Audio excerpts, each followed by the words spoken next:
Som, som,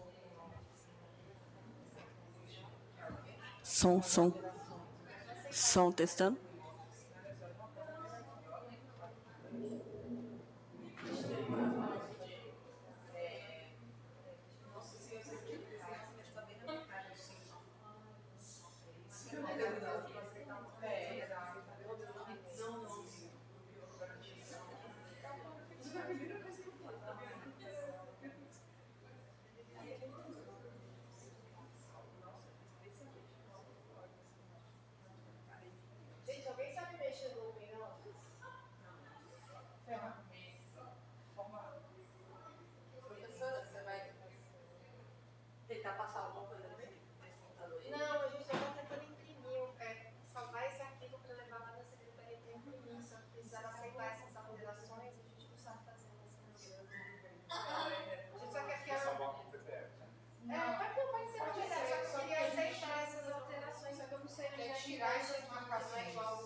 Faz essa mão. Sabe pensar. Pensar de coisa. Abra o olho. Pegar um resto de até conseguir colocar com ele.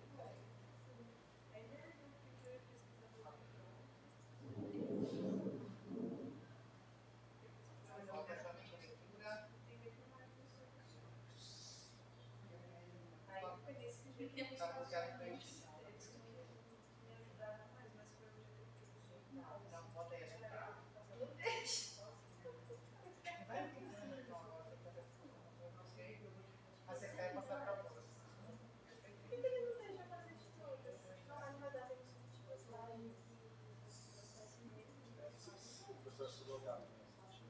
É isso que estava sugerindo. Você já coloca aqui. Abre o navegador. Você tem. Abre o off, na verdade, você abre o off, você fez meio assim. É. Funciona.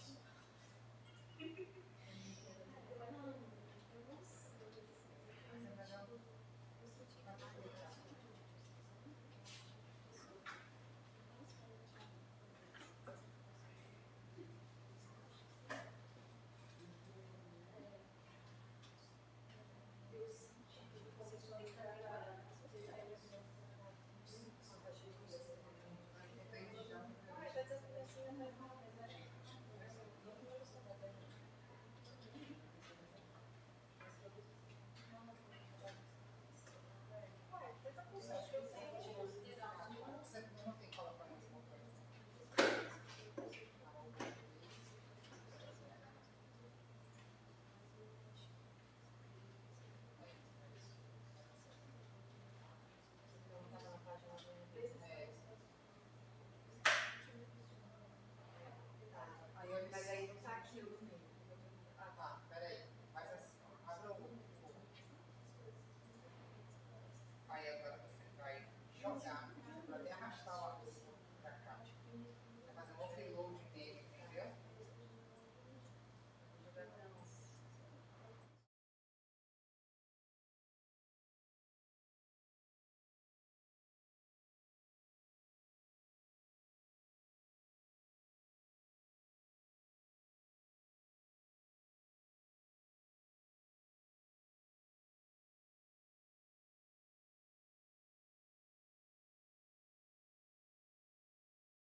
Boa noite a todas as pessoas. É um prazer ter vocês aqui conosco. Meu nome é Bianca Tinoco. Eu faço parte do Grupo Marcha, do Grupo Realização da Arte, Poéticas e Narrativas. E hoje nós temos o imenso prazer de receber a professora Hannah B. Hurling. A professora é da Universidade de Artes de Berna. E ela veio nos visitar, veio participar de um evento, de um encontro internacional de dança no Instituto Federal de Brasília.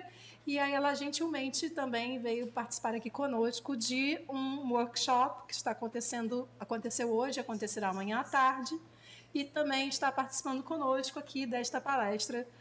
Então, ficamos muito felizes que todos vocês estejam aqui. Agradecemos em especial à Faculdade de Ciência da Informação por estar recebendo a todos nós aqui nesse auditório maravilhoso. Também agradecemos ao Instituto de Artes da Universidade de Brasília, a pós-graduação do Instituto de Artes, por estar sediando a disciplina, que é o workshop que nós estamos realizando com a professora Hannah. Também agradecemos a pós-graduação de Sociologia da Universidade de Brasília por estar cedendo as salas para a realização do workshop. Então, a professora Hannah, ela é professora da Universidade de Artes de Berna, também é professora associada da University College of London. Ela é pesquisadora de arte pós-anos 1960, então, artes da participação, artes, digamos, de meios não convencionais. E hoje ela vai falar um pouquinho para a gente sobre a conservação e a curadoria da mutabilidade em obras de arte. Então, Hannah, nice to have you here. So nice to have you here. Such a pleasure to have you here today. Thank you so much. And feel free to start whenever you wish. Thank you. Thank you so much, most of all, for having me. I'm absolutely pleased to be here. Really, thank you. Thank you to the group, Marta, the excellent research that they are doing. I am following it very, very much. Thank you, Bianca, for all your efforts in realizing this event. I'm very, very grateful, and again, thankful to be here. We prepared a little script just because the lecture will be translated consecutively, and yes, if you have any questions, you can absolutely ask them afterwards. If anything is ununderstandable, it's always a question of translation, as every conservation actually is. But yeah, other than this, we'll just get to the meat. Então, a professora Hannah disse que ela está muito feliz em estar aqui. Agradecer ao Grupo Marte pela oportunidade de estar aqui conosco. Ela preparou um pequeno roteiro para a apresentação de hoje, até para também facilitar a nossa tradução, já que nós somos pessoas muito bem intencionadas, mas não somos tradutoras profissionais. Então, a professora Hannah muito gentilmente trouxe esse roteiro, ela vai ler, e eu vou fazendo a tradução consecutiva, e após, então, a apresentação dela, nós teremos as perguntas, tá bom? The practices of presenting, collecting, and conserving art have become challenged by artworks that emerged since the mid-20th century. The late 1950s and the 1960s experienced a dramatic shift in what and how art can be. Unlike the historical decades in which the prevalent visual art form was a discrete and self-contained object, an authentic artifact that endures virtually unchanged and thus might be subject to a singular interpretation, the art since the mid-20th century questioned this conception through happenings, through performance, through fluxus activities, through video, through experimental film, and the emerging practices of conceptual and media art. A apresentação, o colecionamento e a conservação de arte foram desafiadas por obras de arte que surgiram desde meados do século XX. O final da década de 1950 e a década de 1960 vivenciaram uma mudança radical no que e em como a arte pode ser. Ao contrário das décadas históricas, em que a forma de arte visual predominante era um objeto definido e autocontido, um artefato autêntico que perdura praticamente inalterado e, portanto, pode estar sujeito a uma interpretação única, a arte, desde meados do século XX, questionou essa concepção por meio de happenings, performances, atividades fluxos, vídeo, filmes experimentais e as práticas emergentes da arte conceitual e midiática. Unlike traditional visual art, whose standardized way of collecting and presentation follows an established set of criteria and rules, and whose conservation predominantly concerns specific material-based interrogations, the blending of genres and media, and indeed the changeability of the post-1960s art, began to transform not only curatorial and museum collecting practices, but also but also the traditional mandate of conservation. New forms of artistic expression brought about a reconsideration of the role of the museums from repositories. Sorry, I'm getting too late, too ahead of me with those slides.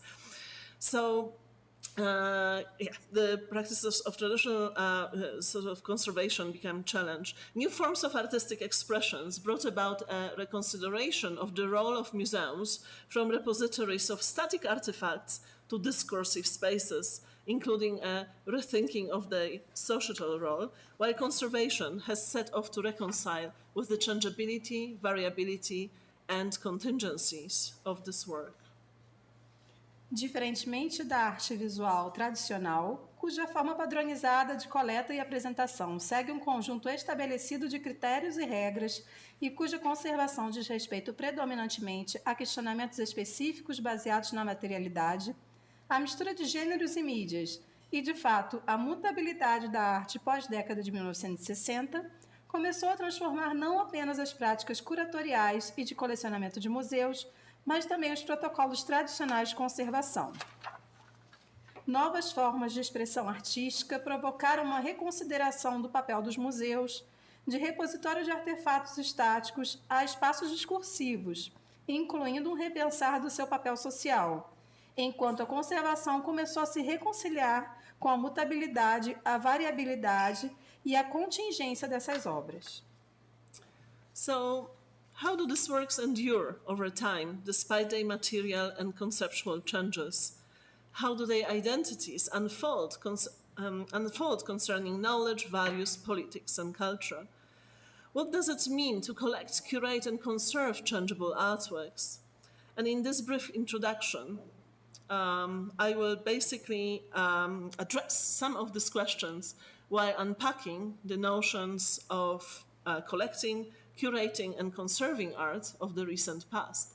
I will focus on several aspects pertinent to these works, such as changeability, enactment, and their conspicuous dependence on technology, score, notation, and/or site. My discussion will deploy examples across the spectrum of recent art, drawing from my recent publications. Então, como essas obras de arte perduram no tempo, ao longo do tempo, apesar de sua mudança material e conceitual? Como suas identidades se desdobram no que se refere ao conhecimento, valores, política e cultura? O que significa colecionar, fazer a curadoria e conservar obras de arte mutáveis? Nesta breve introdução, abordarei algumas dessas questões, ao mesmo tempo que desvendarei as noções de colecionamento, curadoria e conservação de obras de arte do passado recente. Vou me concentrar em vários aspectos pertinentes a essas obras, como a mutabilidade, a encenação e sua dependência da tecnologia, da notação ou do local. Minha discussão usará exemplos de todo o espectro da arte recente, com base em minhas publicações recentes. So, these are the publications. I'm not actually seeing a synchronous image, I have the feeling. But anyway, this is the first chapter. In eventual aesthetics, to present is to conserve. But let us start from the beginning. Creating an artwork based on a variable or changing components, including space, marks the beginning of its long career, a trajectory of its plural transitions, changes, and adaptations, which is intervened by the crucial moments of its presentation, curation, and conservation. Of course, change and changeability are characteristics of all art forms and mediums. Painting, sculpture, and print are equally subject to the activity of matter. And you might remember the newly published volume from Barth, which is addressed those issues, the activity of matter. Though when it comes to performative installation and technology, or even plant or food-based forms, that might or might not be sensitive to or specific to a site which they occupy, their presentation, its activation, either from a dormant state in a museum's vault or from documents or documentation, becomes a strategy for survival.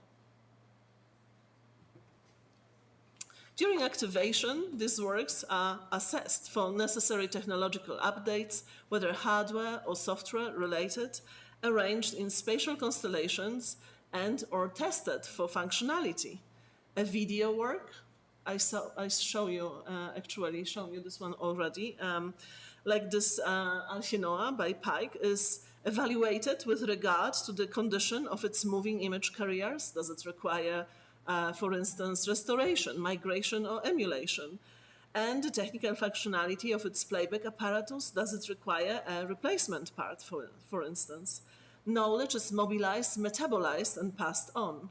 A performance, like this one here, Tino Segal, is activated from its documentation and executed based on the actuated knowledge with the help of the artist or in a delegated form. What forms of knowledge, transmission, and documentation are indispensable? Is the performance training vital to execute the work? What props or relics are used? And what is their state of preservation?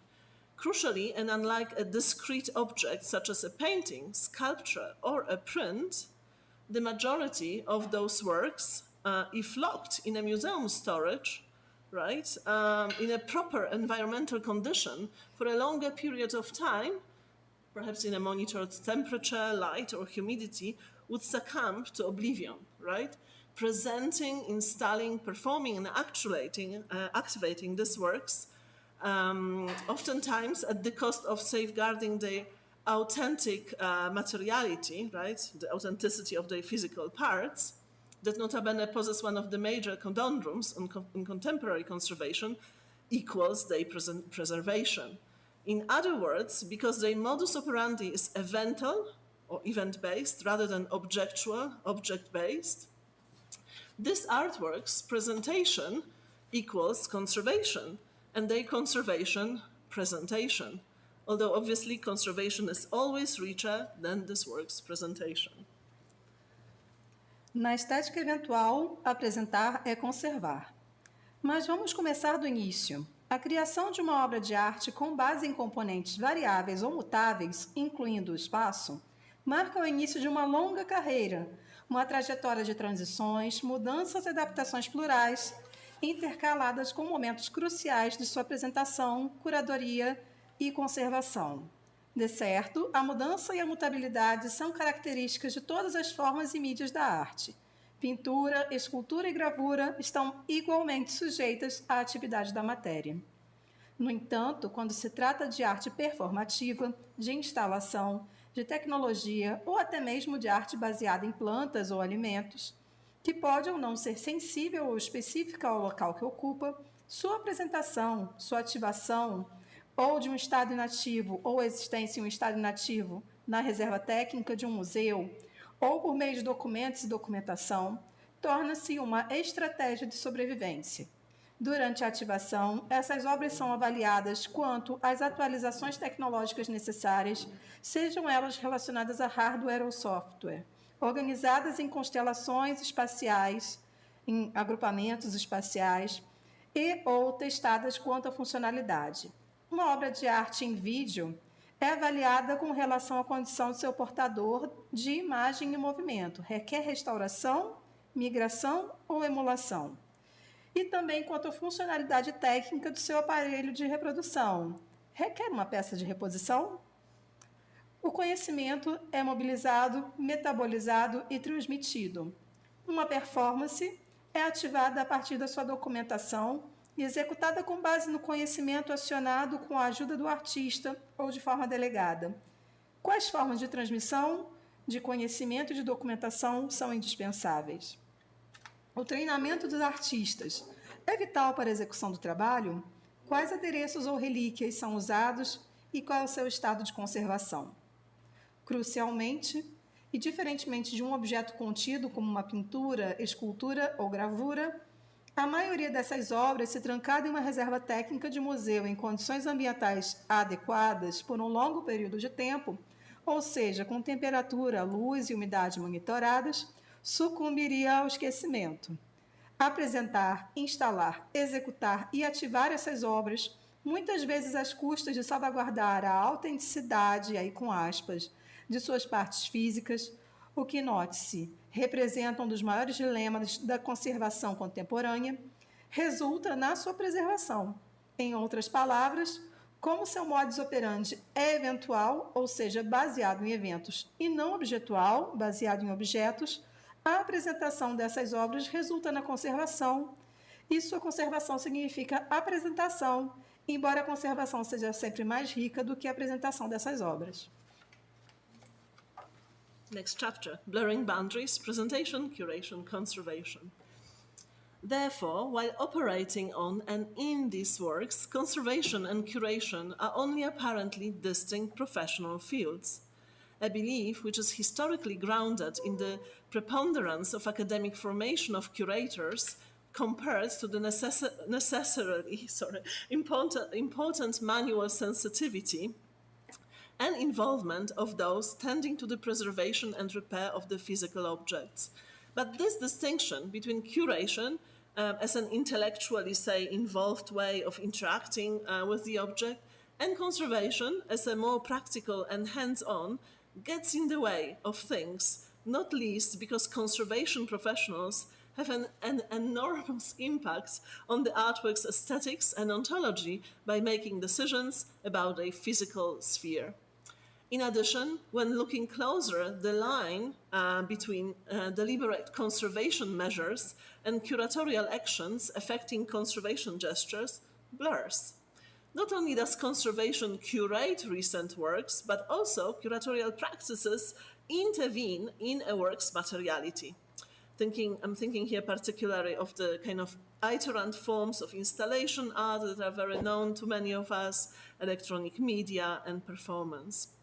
Today, it is no longer possible to constrain conservation to actions executed by conservators only. Rather, conservators need to allow other stakeholders, curators, activists, activists is very good actually, curators, archivists, and academics of different specializations to partake and have a stake in conservation.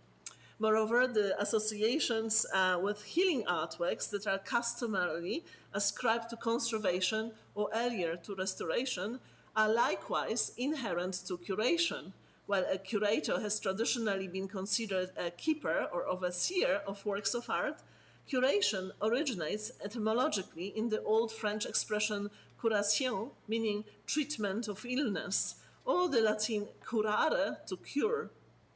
This overlapping of roles is reflected in part by the use of the same term in different languages to refer to both occupations. The term conservator refers to a curator in German, which is very interesting, specifically in the German-speaking part of Switzerland, right? We use this.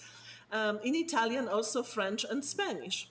Likewise, pertaining to custody or protection, the notion of care has been deployed to express a more all-embracing notion of preservation enacted by a variety of professional fields, including, but not restricted to, conservation. And we talk a little bit about this in the introduction to our newly published book, Performance. Apresentação, curadoria, conservação.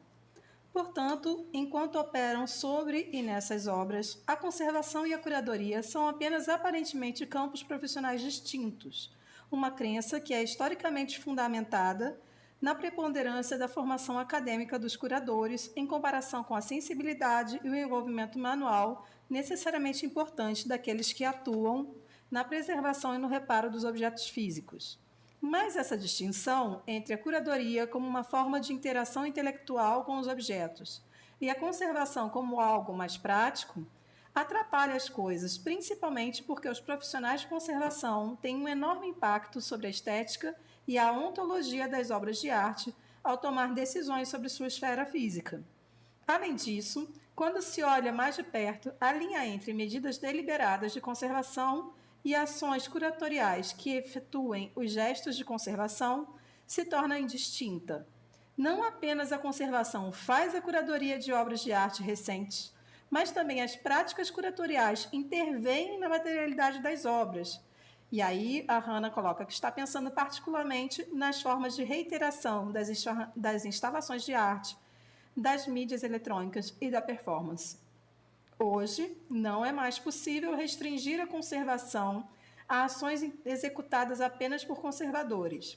Em vez disso, os conservadores precisam permitir que outras partes interessadas, curadores, arquivistas, e aí ela falou artivistas, acadêmicos de diferentes especializações, participem e tenham participação na conservação. Além disso, as associações com a curadoria de obras de arte, que costumam ser atribuídas à conservação ou à restauração, inicialmente também são inerentes à curadoria. Embora um curador seja tradicionalmente considerado um guardião, um supervisor das obras de arte, a curadoria tem origem etimológica na expressão do francês antigo curation, que significa tratamento de doenças, ou do latim curare, curar. Essa sobreposição de funções revela-se em parte pelo uso do mesmo termo em diferentes idiomas para se referir a ambas as ocupações.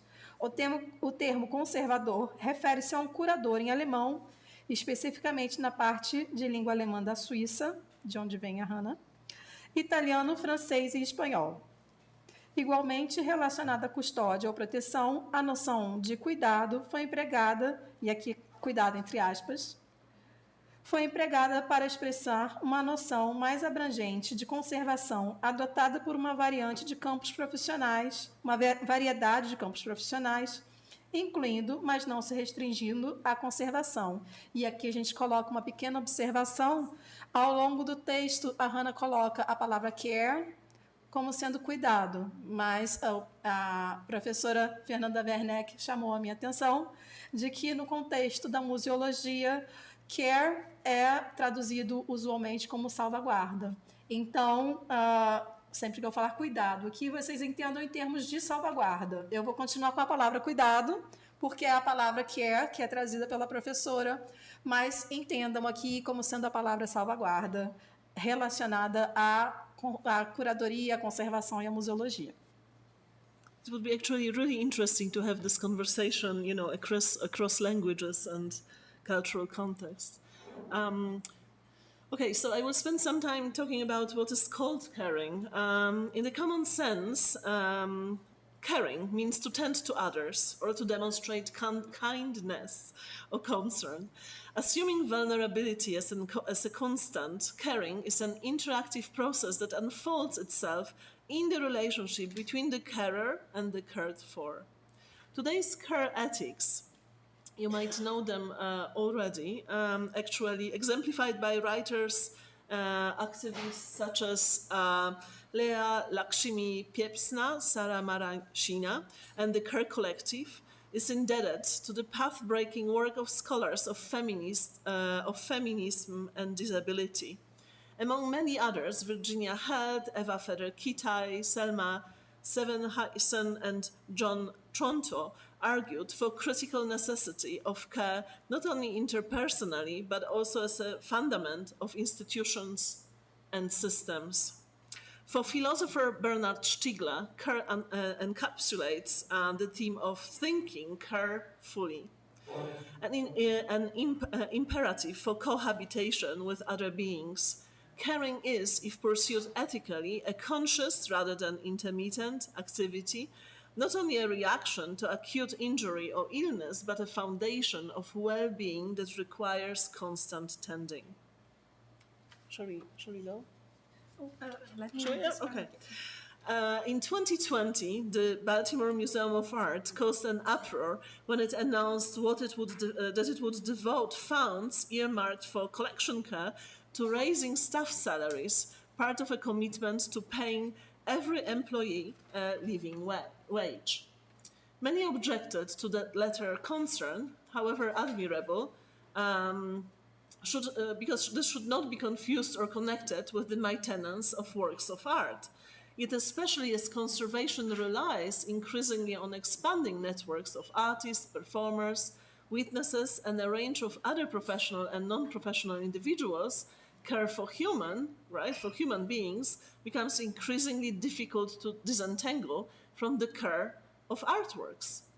To understand and cultivate care as an advanced conservation is to parse performance and other works of art, obviously, not only performance, as a product of this social cultural entanglement, engaging ecological rather than holistic thinking that goes beyond the principles of object conservation. Only in this way might conservation start to understand itself within a wider ethic of care. O que é chamado de cuidado? No senso comum, cuidar significa tomar conta de outros ou demonstrar bondade e preocupação. Assumindo a vulnerabilidade como uma constante, o cuidado é um processo interativo que se desdobra no relacionamento entre o cuidador e o cuidado, a pessoa cuidada. A ética do cuidado atual, exemplificada por escritores ativistas como Lea Lakshmi, Pepsna Samarazinha e o Care Collective, é devedora do trabalho pioneiro de estudiosos do feminismo e da deficiência. Entre muitas outras, Virginia Held, Eva Feder-Kitai, Selma Sevenhuizen e Joan Tronto defenderam a necessidade crítica do cuidado, não apenas interpessoal, mas também como fundamento de instituições e sistemas. Para o filósofo Bernard Stiegler, o cuidado engloba o tema pensar cuidadosamente, um imperativo para a convivência com outros seres. O cuidado é, se buscado eticamente, uma atividade contínua e não intermitente, não apenas uma reação a uma lesão ou doença aguda, mas uma base do bem-estar que exige cuidados constantes. Em 2020, o Baltimore Museum of Art causou um alvoroço quando anunciou que destinaria os fundos destinados ao cuidado com o acervo para aumentar os salários dos funcionários, parte de um compromisso de pagar a todos os funcionários um salário digno.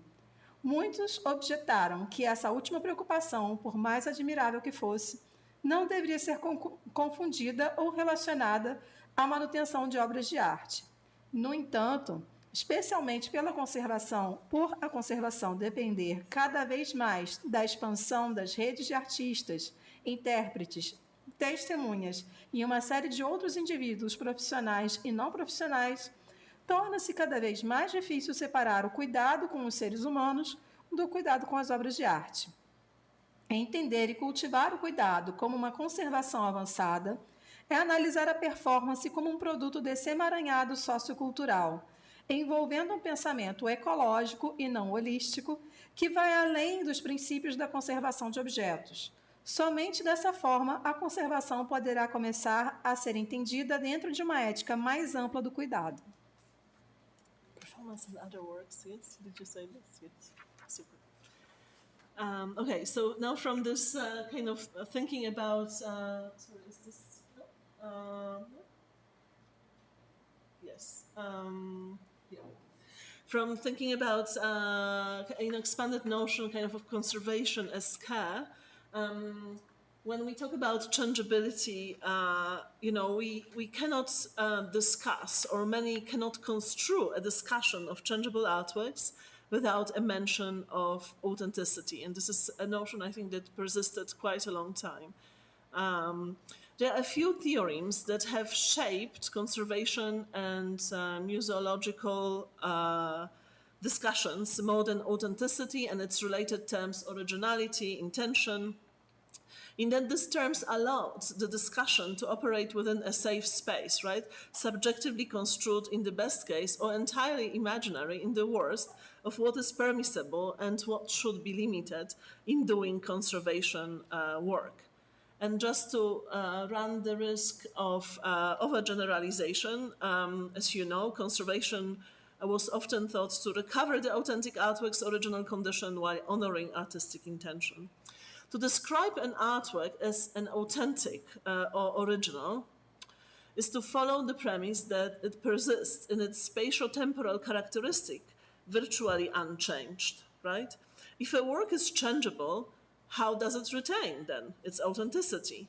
Because these works occur in a chain of non-identical manifestations or undergo processual mutation in the case, for instance, of food-based works, in the performative, installative, technology-based artworks, they fail to conform to this notion. Although endeavors to qualify authenticity as nominal, nominal meaning the empirical facts related to the origins of an artwork, or expressive, as you see here, expressive pertaining to its interpretation, its faithfulness to the performer's own self, following a set of instruction, these attempts exist. Attempts have also been made to replace them with alternatives such as integrity or identity. Though the processes of authentication and research into artworks' origins are prevalent in technical art history, they sit less comfortably within the current museum, curatorial, and conservation practices concerned with contemporary artworks that are changeable, spatially and temporally specific, or socially engaged. Autenticidade, teorema obsoleto? Muitos não conseguem conceber uma discussão sobre obras de arte mutáveis sem mencionar a autenticidade. Há poucos teoremas que moldaram as discussões sobre conservação e museologia mais do que autenticidade e seus termos relacionados originalidade e intenção, pois esses termos permitiram que as discussões operassem em um espaço seguro, subjetivamente interpretado na melhor das hipóteses ou totalmente imaginário na pior, do que é permitido e do que deve ser limitado no trabalho de conservação, correndo risco de generalização excessiva. A conservação deveria recuperar a condição original da obra de arte autêntica e, ao mesmo tempo, honrar a intenção artística. Descrever uma obra de arte como autêntica ou original é seguir a premissa de que ela perdura com suas características espaço-temporais praticamente inalteradas. Se uma obra é mutável, como ela mantém a sua autenticidade? Por ocorrerem em uma cadeia de manifestações não idênticas ou por sofrerem modificação processual, as obras de arte baseadas em elementos performativas, instalativas e tecnológicas não se conformam a essa noção. Embora existam esforços para qualificar a autenticidade como nominal, os fatos empíricos relacionados às origens de uma obra, ou expressiva, sua interpretação, sua fidelidade ao próprio artista, aí entre aspas, seguindo um conjunto de instruções, também foram feitas tentativas de substituí-las por alternativas como integridade e identidade. Embora os processos de autenticação e pesquisa sobre as origens de uma obra de arte sejam predominantes na história da arte técnica, eles não se encaixam tão confortavelmente nas práticas atuais de museus, curadoria e conservação relativas a obras de arte contemporâneas que são mutáveis, específicas, espacial e temporalmente ou socialmente engajadas. So now about change and changeability. Change and changeability not only problematize the understanding of the term authenticity that we just discussed, right, in the field of conservation, but above all, run counter to the association of the museums with the time-tested masterpiece that, In the words of the museologist Bruce Altshuler, is a normative connection grounded in a convergence of historical opinion that seems to rule out the new. Unquote. Changeability is an artwork's potential to transform from one condition, right, appearance or constitution, to another. This is how I define it. Although change in traditional painting and sculpture is frequently a matter of damage or loss, and thus is either negatively connoted or deemed undesirable, many iterant works, media installations, performances, and score-based works invite change as a positive value, right? They do so each time they are reinstalled or reenacted in different galleries and museums. The heterogeneous media reconstituted, and often the viewer's participation and involvement altered. Change is fundamental to the identity of these works.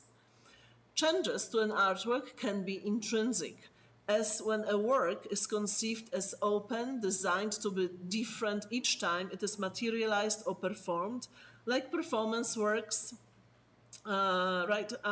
Fluxus events and multimedia installations. Among the examples are John Cage's 433, which is canonical, you know it so well, which generated at least 3 types of notations and several editions in which no performance sounds like another. Another example, these are the notations, obviously you know them too. Robert Rauschenberg's white paintings, right, whose subsequent iterations generated a modular combination of white panels according to diagrammatic instructions, and Diderot's decaying busts or sausage sunsets, like this Sonnenuntergang. I have here example of big sunset and middle sunset. So Sonnenuntergang is actually a translation in German from the Aargauer Kunsthaus collection. Change might be also extrinsic, as when conservators intervene to repair a damaged work. In Roth works, for instance, conservation intervention goes against his wishes, right? Because he wanted this work to basically decay. Or when we replace obsolete technology, when obsolescence is not inscribed into the work. Such extrinsic change took place also in Helio Oiticica's installations, meant to be manipulated by audience, but often left behind. The do not touch barrier. And I don't have here the examples of this installation from the beautiful exhibition that you might all have seen at the Centro Cultural Banco do Brasil. I just saw it yesterday. Really beautifully done, lots of interactive works as well, and props to interact with.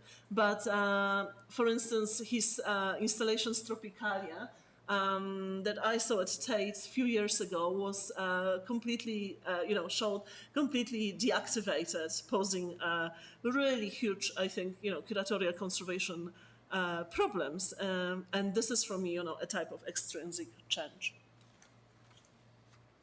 Mudança e mutabilidade. A mudança e a mutabilidade não apenas problematizaram o entendimento do termo autenticidade no campo da conservação, mas, acima de tudo, vão contra a associação do museu com a obra-prima comprovada pelo tempo, que, nas palavras do museólogo Bruce Altshuler, é uma conexão normativa fundamentada em uma convergência de opinião histórica que parece excluir o novo. Fecha aspas. A mutabilidade é o potencial de uma obra de arte de se transformar de uma condição, aparência ou constituição para outra. Essa é a definição que a professora Hannah traz para o conceito de mutabilidade. Embora a mudança em pinturas e esculturas tradicionais seja frequentemente uma questão de dano ou perda e, portanto, tenha uma conotação negativa ou seja indesejável, muitas obras iterativas, como instalações de mídia, performances e obras baseadas em partituras, convidam a mudança com um valor positivo. Elas fazem isso cada vez que são reinstaladas ou reencenadas em diferentes galerias e museus, que suas mídias heterogêneas ocasiões em que suas mídias heterogêneas são reconstituídas e que muitas vezes a participação e envolvimento dos espectadores são alterados. A mudança é fundamental para a identidade dessas obras. As mudanças em uma obra de arte podem ser intrínsecas, como quando uma obra é concebida como aberta, projetada para ser diferente a cada vez que é materializada ou executada, como obras de performance, eventos fluxos e instalações multimídia. São exemplos 4 minutos e 33 segundos, de 1952, de John Cage, que gerou pelo menos 3 tipos de notações e várias edições, e na qual nenhuma performance soa como outra. A pintura branca, de Robert Rauschenberg, cujas iterações subsequentes geraram uma combinação modular de painéis brancos de acordo com as instruções diagramáticas. E os bustos em decomposição ou pores do sol de salsicha, de Dieter Hoff, com o Kleine Sonne num Tangang, de 1970, ou POTHAAVFB, Portrait of the Artist as Vogelfutterbuster. You don't need to. I'm sorry. It's all fine. It's perfect. Perfect. Da coleção Aragauer Kunsthaus. Yes. A mudança também pode ser extrínseca, como quando conservadores intervêm para reparar uma obra danificada. Na obra de Roth, essa intervenção vai contra sua vontade, por exemplo. Ou substituir uma tecnologia obsoleta quando a obsolescência não está inscrita na obra. Essa mudança extrínseca ocorreu nas instalações de Hélio Oiticica, destinadas a serem manipuladas pelo público, mas muitas vezes deixadas atrás da barreira de não tocar. E aí ela colocou como exemplo uma instalação Tropicália que ela visitou no Museu Tate de Londres e que estava desativada, ou seja, ela não poderia ser penetrada e visitada por dentro, apenas vista por fora. E aí ela aproveitou para dizer que ela foi à exposição de Hélio Oiticica ontem e que ela gostou muito da quantidade de obras interativas que estavam presentes na exposição. Super. George Brecht, as well, a magnificent Fluxus example, one of the most canonical, perhaps, case from 1959 here, was once destined for the viewer's exploration and of its contents to complete the event, in which it acts as kind of three-dimensional score, is quite often now sealed in a museum vitrine, right? You don't see the work actually as interactive anymore. Also, Pike's manipulated TV sets. I could talk about this for ages. Perhaps many of you know that I spent on Pike's research actually a decade plus and published a book on him. But this one here is TV clock.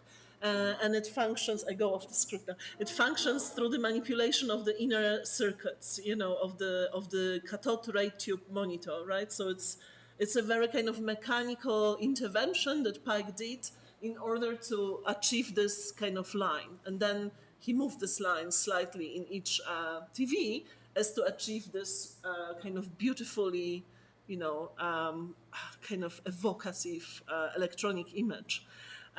Now attempts of which I know were made to film that off of the monitors and basically display it as a moving image in a way, if you know what I mean. So it's basically like completely questioning the inner dynamics of the medium, right? And the question here, whether this is understood as migration or emulation, is another cup of tea. But just to say that these are all extrinsic changes, right? And many of those installations, they undergo extrinsic changes because of, obviously, of the obsolescence of technological media that many of you are very aware of. So in the future, to maintain their functionality, right, the works that are dependent on this media might need to use alternative technologies. Extrinsic change might take place when conservators alter elements intrinsic to the work that were not supposed to change. Dependent on the parameters set by the artist, a rewriting of a performance script, right, of when the original script was lost, might also serve as an example. I don't have here a slide, but you can imagine. Então, a Case, de George Brecht, de 1959, antes destinada à exploração do seu conteúdo pelo espectador para completar o evento, no qual o espectador atua como a obra atua como uma partitura tridimensional, agora ela está lacrada em uma vitrine de museu. Os aparelhos de TV manipulados por Pike em instalações como o TV Moon ou TV Clock, e aí ela explicou um pouquinho como funcionam essas instalações, né, que são várias TVs com monitores catódicos e que são integradas em uma intervenção eletrônica de forma a criar imagens integradas e em movimento.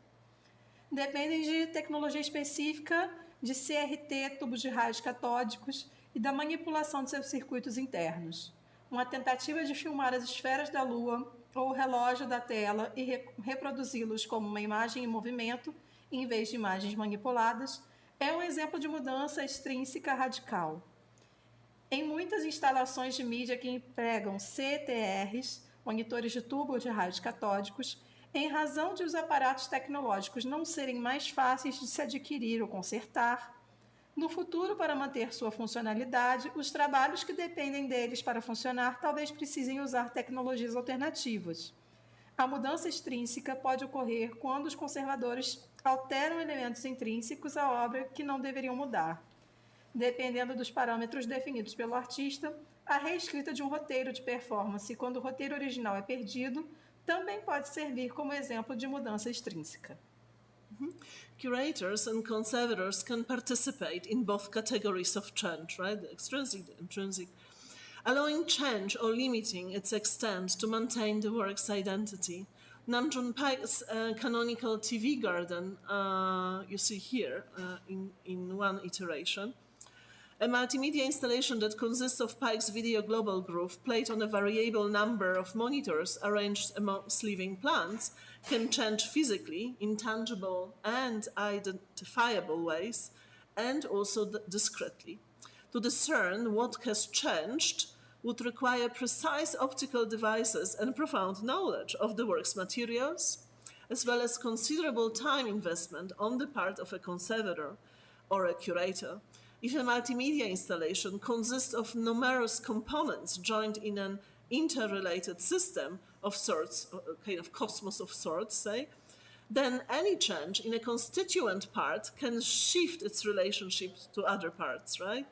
Thomas Hirschhorn, this is still Pike, but this Thomas Hirschhorn Wirtschaftslandschaft, which means more or less industry landscape, Davos, from Aargauer Kunsthaus collection, which is an accessible large dimensional diorama, including archival materials, original paintings, and screening room. It's a very, very fine example of such a kind of cosmos, right, in itself. If you changed one thing in it, right, many things would become different. In the attempt to impose some kind of order on those works, conservation and curation thus wrestle with the disorder of changeable materials.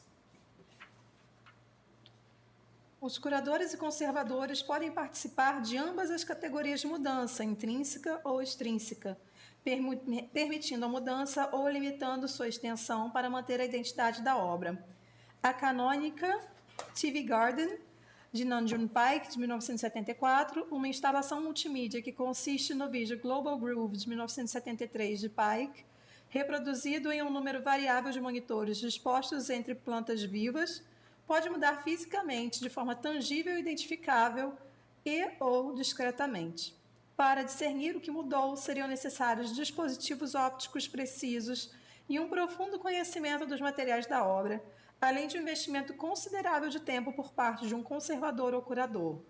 Se uma instalação multimídia consiste em vários componentes unidos, em sistemas interrelacionados, uma espécie de cosmos em si, então qualquer alteração em uma parte constituinte pode mudar sua relação com outras partes. O trabalho de Thomas Hirschhorn, Wirtschaftslandschaft, No, very good. Yeah, actually, Davos, perfect. Yeah.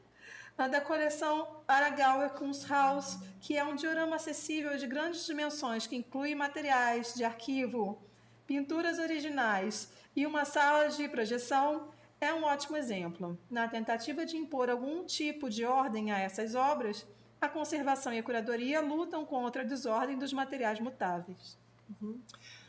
Changeability means not only alteration, decay and obsolescence, but also a fundamental change to an artwork that can come about in disseminating, curating and archiving it. Its examples can be sought among the material legacies of performance, video and film installations, and I have a very intimate relationship to this work. Many of you perhaps know I also authored a book just on this particular work, Zen for Film, Namjoon Paik, because it started as an analog film. It is here. I'm not quite sure if I can actually play it because I haven't foreseen this. But the idea is that there is an empty film leader runs on the projector, and all the traces it acquires you can see on the screen, right? This is how the work kind of began. Then the work, transitioned. I don't have all slides here, but to a digital projection during one of the exhibitions. This is, I think, Tate Liverpool, with an entirely digital projector here. Then it transitioned to also to a filmic relic, which was exhibited by MoMA in different locations, and a Fluxus kit, and so on and so forth. And the work was so rich that we decided actually to make it, not only to write a book, but also to make an exhibition about this.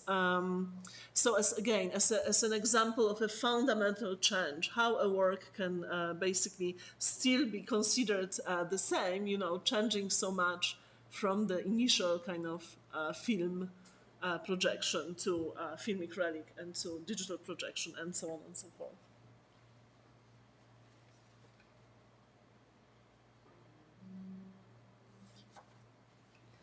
A mutabilidade significa não apenas alteração, decadência e obsolescência, mas também uma mudança fundamental em uma obra de arte que pode ocorrer durante sua divulgação, curadoria ou arquivamento. Seus exemplos podem ser buscados entre os legados materiais de instalações como a performance, o vídeo e o filme. E aí, então, ela dá esse exemplo de uma obra que ela trabalhou exaustivamente, que é o Zen for Film.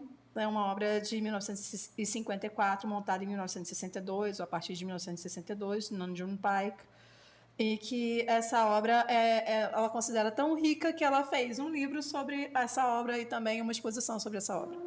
Então, Zen for Film, entre outros, tornou-se uma tira de curta-metragem em uma edição do Flux Kit, uma relíquia fílmica enlatada, uma fita de vídeo e uma projeção digital de um arquivo MPEG.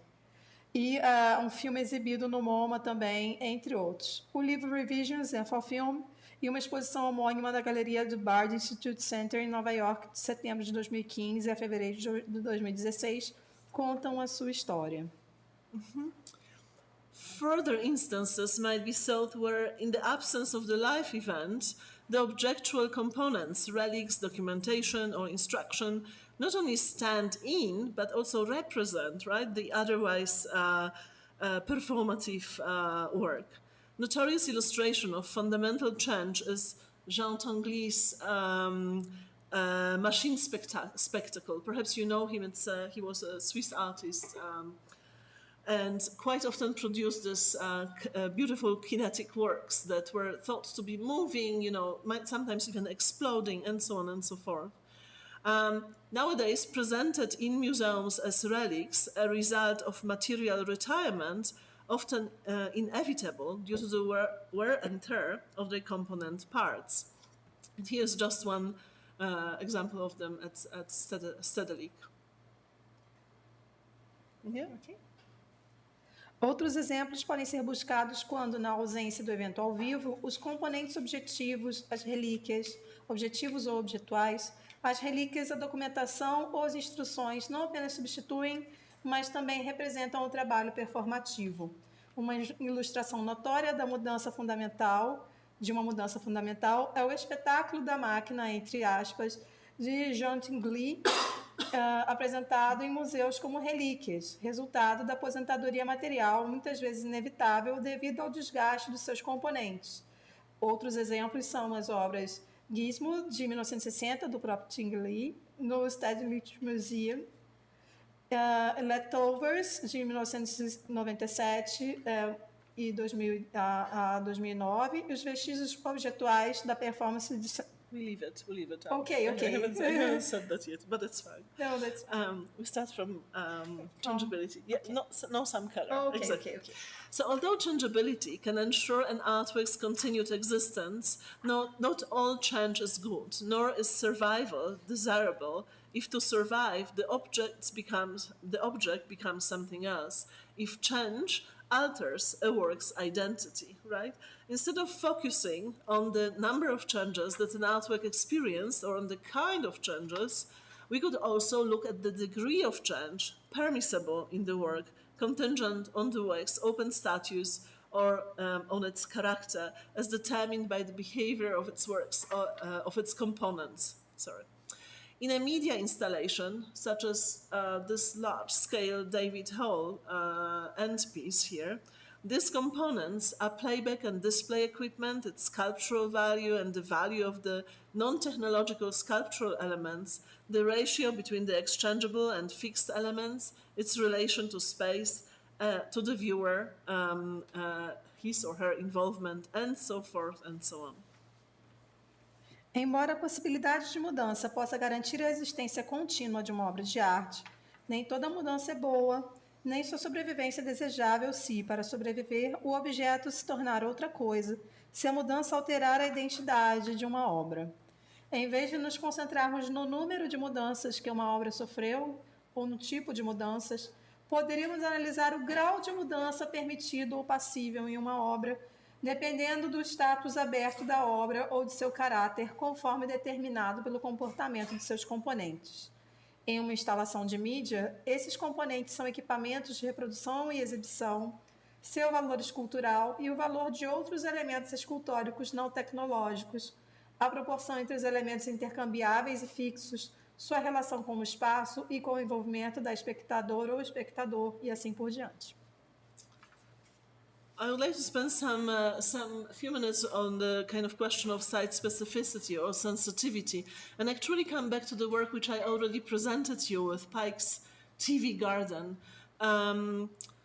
It's really interesting because what you are seeing here, it's something that one deems the predecessor, right, of TV Garden. So the artwork's relation to space is subject to another form of changeability, as it has been the case with Pike's TV Garden. Assuming differing spatial dispositions, the work or its direct predecessor, if judged by its distinct title, TVC here, enriched with a plant ensemble, was installed in a confined space of the New York Bonino Gallery. Pike actually said at the time he didn't have enough money to buy all the plants. This is why the installation has just the TVs. Later on, the installation was enriched with the plant ensemble that you already saw on the other slide.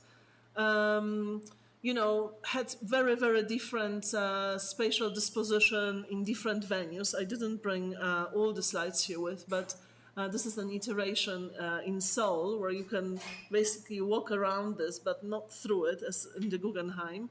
And here is like a little curiosity. I'm going off the script. A little curiosity from the installation in Düsseldorf after hours.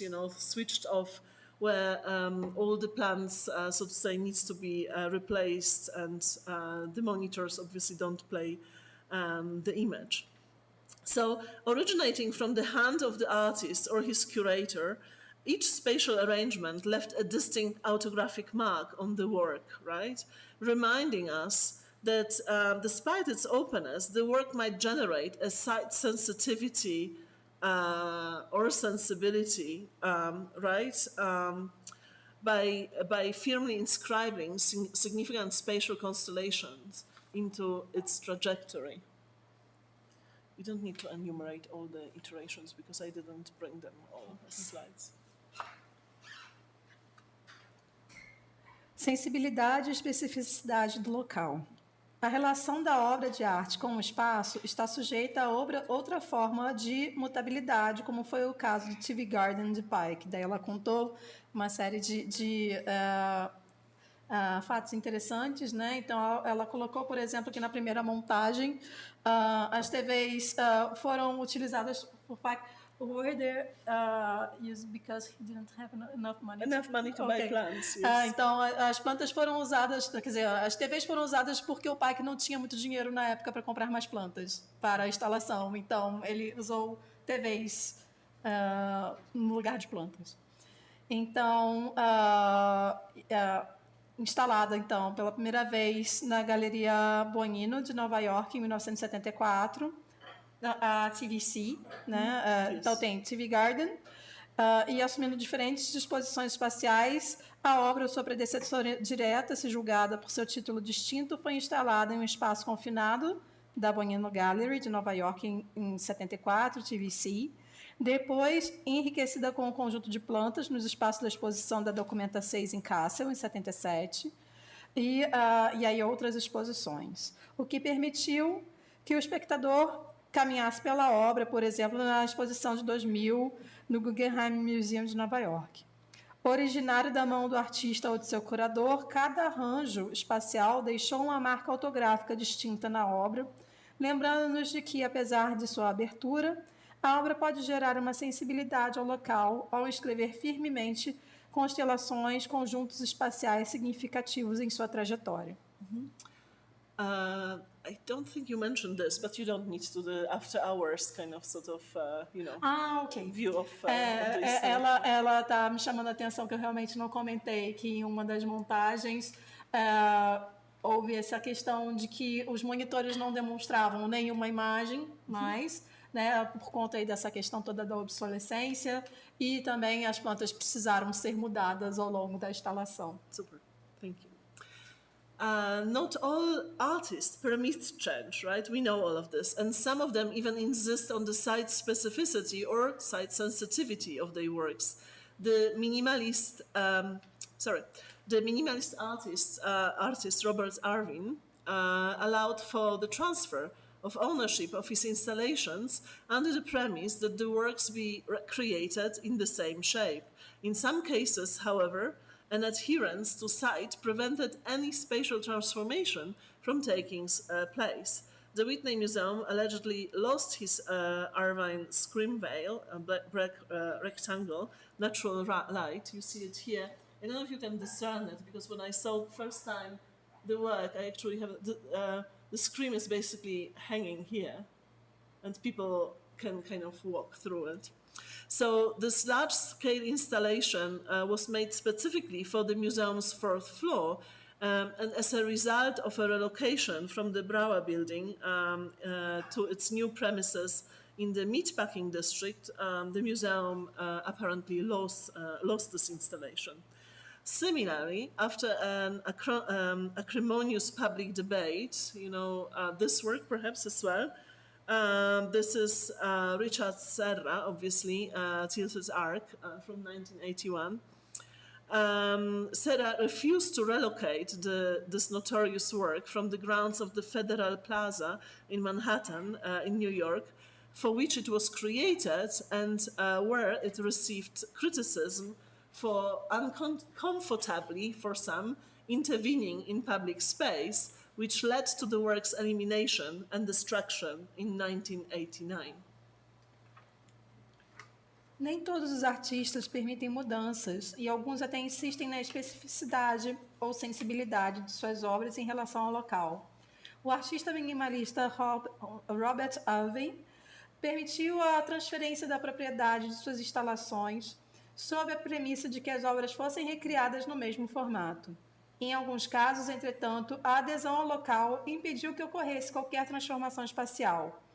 O Whitney Museum supostamente perdeu seu Screen Veil Black Rectangle Natural Light de Irving, uma instalação de grande escala feita especialmente para o quarto andar do museu, como resultado de uma mudança do edifício Brauer para suas novas instalações no Meatpacking District. Ou seja, o museu mudou suas instalações de lugar e, com isso, ele perdeu a possibilidade de montar aquela instalação que foi feita especificamente para aquele espaço. Da mesma forma, depois de um acirrado debate público, Richard Serra se recusou a transferir o famoso Tilted Arc do terreno do Federal Plaza em Manhattan, Nova York, para o qual foi criado, e onde recebeu críticas por intervir desconfortavelmente para alguns no espaço público, o que levou à eliminação e destruição da obra em 1989. All works relate to space and incorporate space in their logic. Some even produce space, performance being a thought-provoking example. And I think today we had a wonderful example during the workshop of a work which basically very much relates not only to people but also to space. Divorcing the notion of space in performance from its seeming uniformity, critic Rosalie Goldberg characterizes the space of performance as natural, constructed, body or spectator-related, public and private. As performance continues to be enacted, its parameters change contingent on the performing body, spectator, as well as on the multitude of spatial dispositions. An extreme sensitivity to spatial context is exemplified by Roland Ross' Art as Connection. And I have here actually just a fact sheet from the museum who owns this work. The artist, despite the artist sanctioning a certain freedom in its consecutive enactments, the museum staff, the work basically consists in the fact that the museum staff ticketing the visitors inquires whether they are familiar with the artist or his work. And upon a positive answer, so you have to say, yes, I know Ross, right? You are granted a free admission.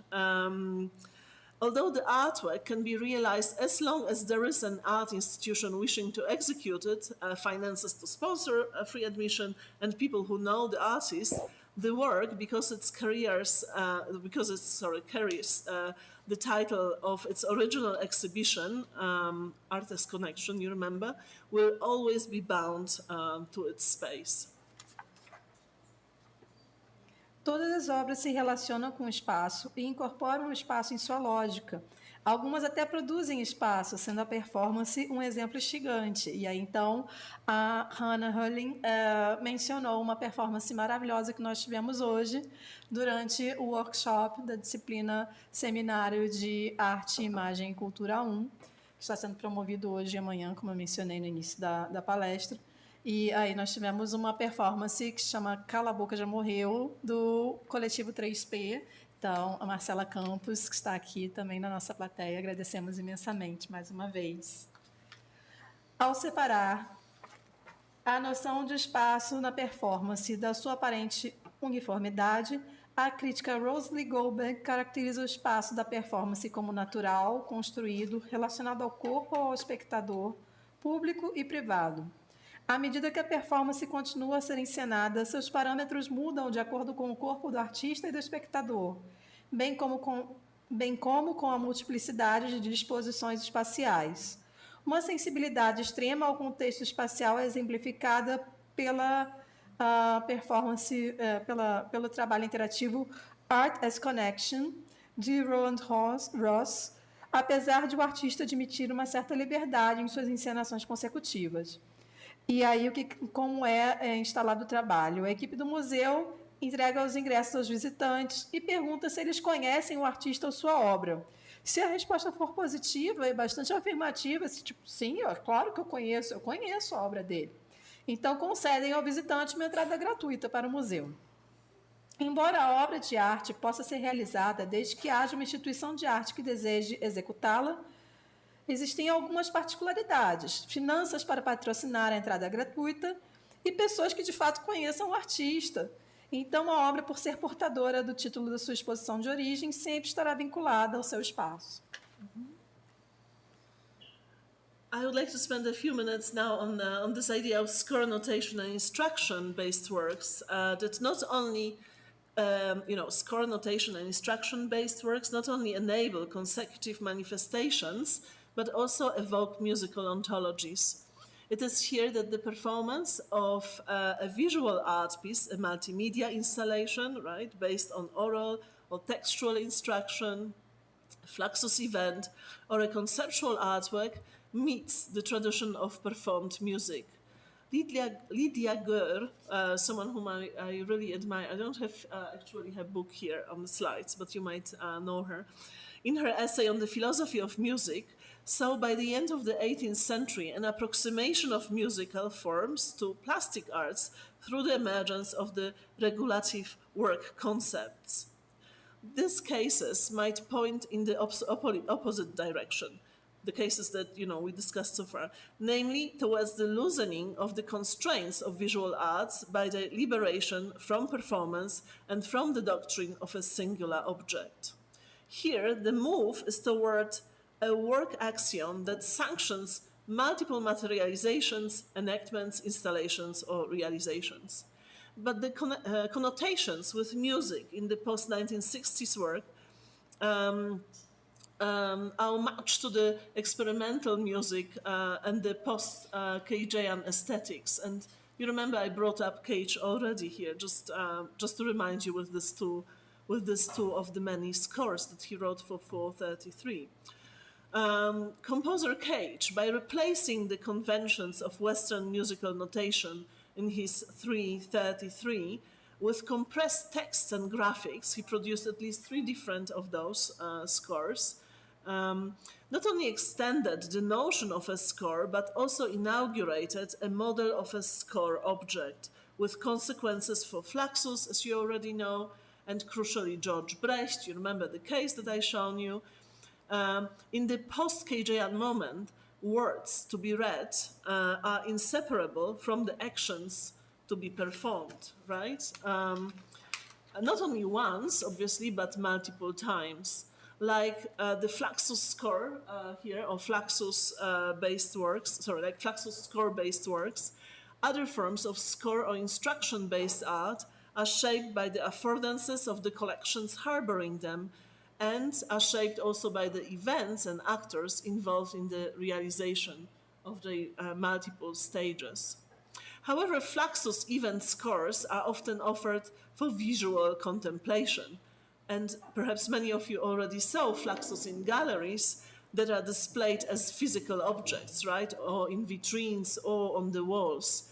And we have examples of, Yoko Ono's obviously Grapefruit, but I haven't found, yesterday when I was putting the slides together, Grapefruit as an example, but brought to you this Fluxus Silverman collection, basically one of the first exhibition at MoMA. You see there, lots of vitrines and kind of drawers and stuff that actually take the objects away. Such objectification complicates the status of those works, as works potentially generative of events. Conversely, other informal instructions and notations contained in the archive might acquire the status of an artwork and be moved from the archive to collection. And I also don't have here a picture, but we know of a Ben Patterson letter that was moved from the archive to the collection after the fact that the museum identified as a first as an original, score. So issues of reasoning, logic, and motivation underlying the reclassifications of documents and the potential damage this might cause to the integrity and contextuality of the archive are among the most pressing problems posed by those processes.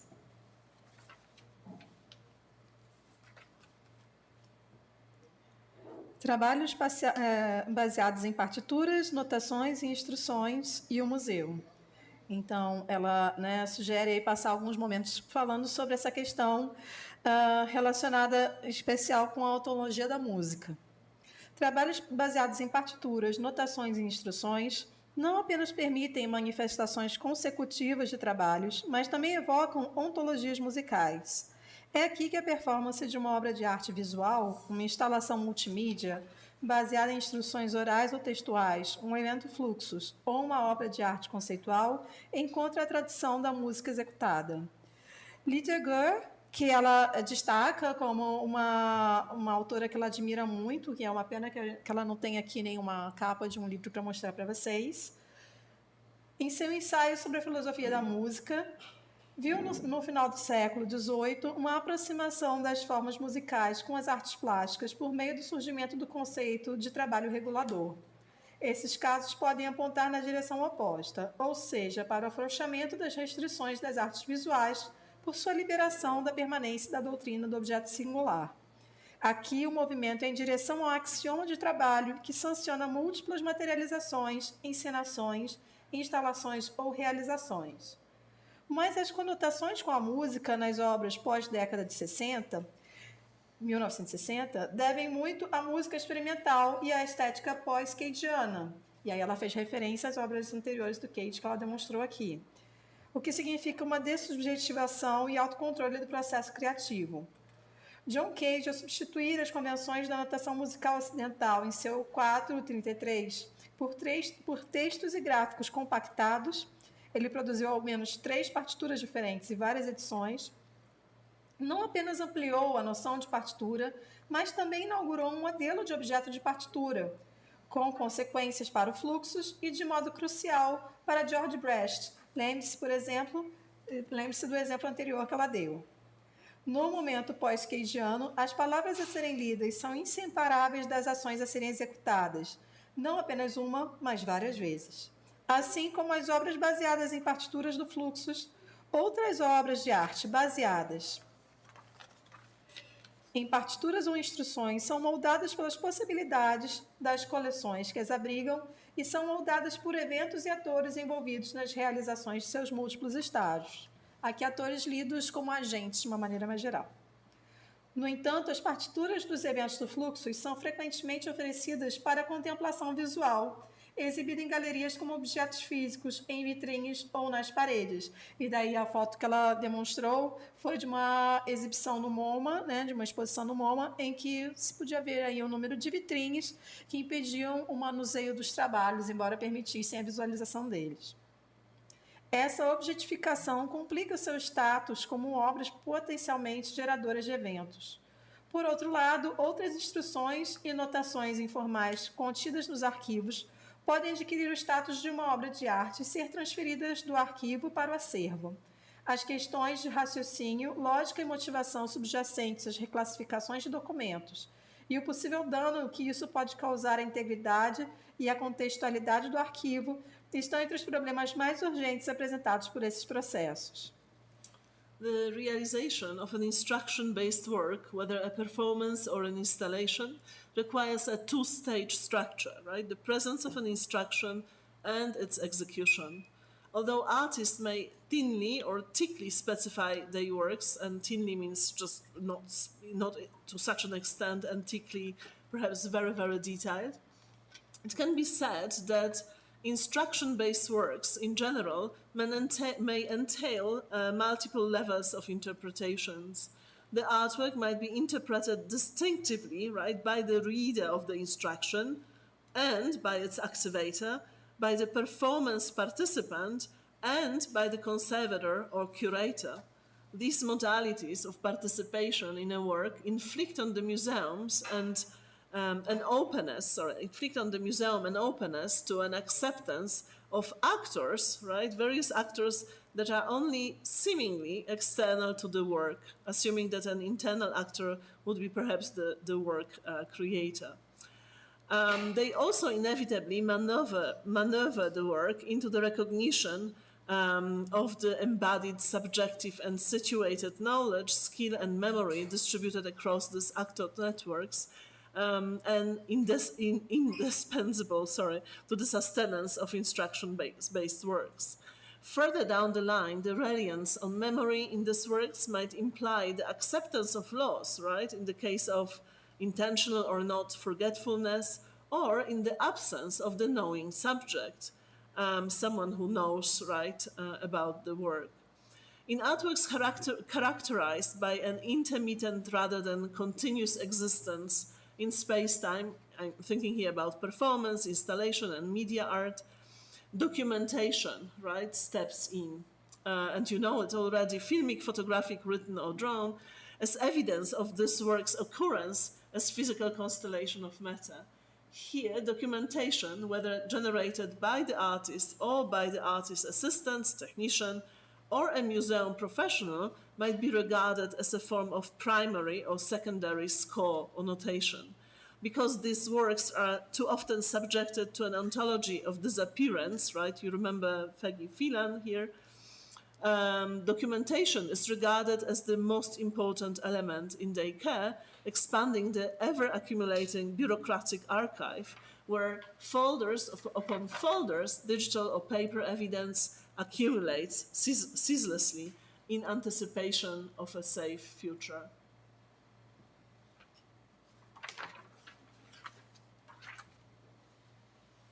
A realização de um trabalho baseado em instruções, seja uma performance ou uma instalação, exige uma estrutura de duas etapas: a presença de uma instrução e a sua execução.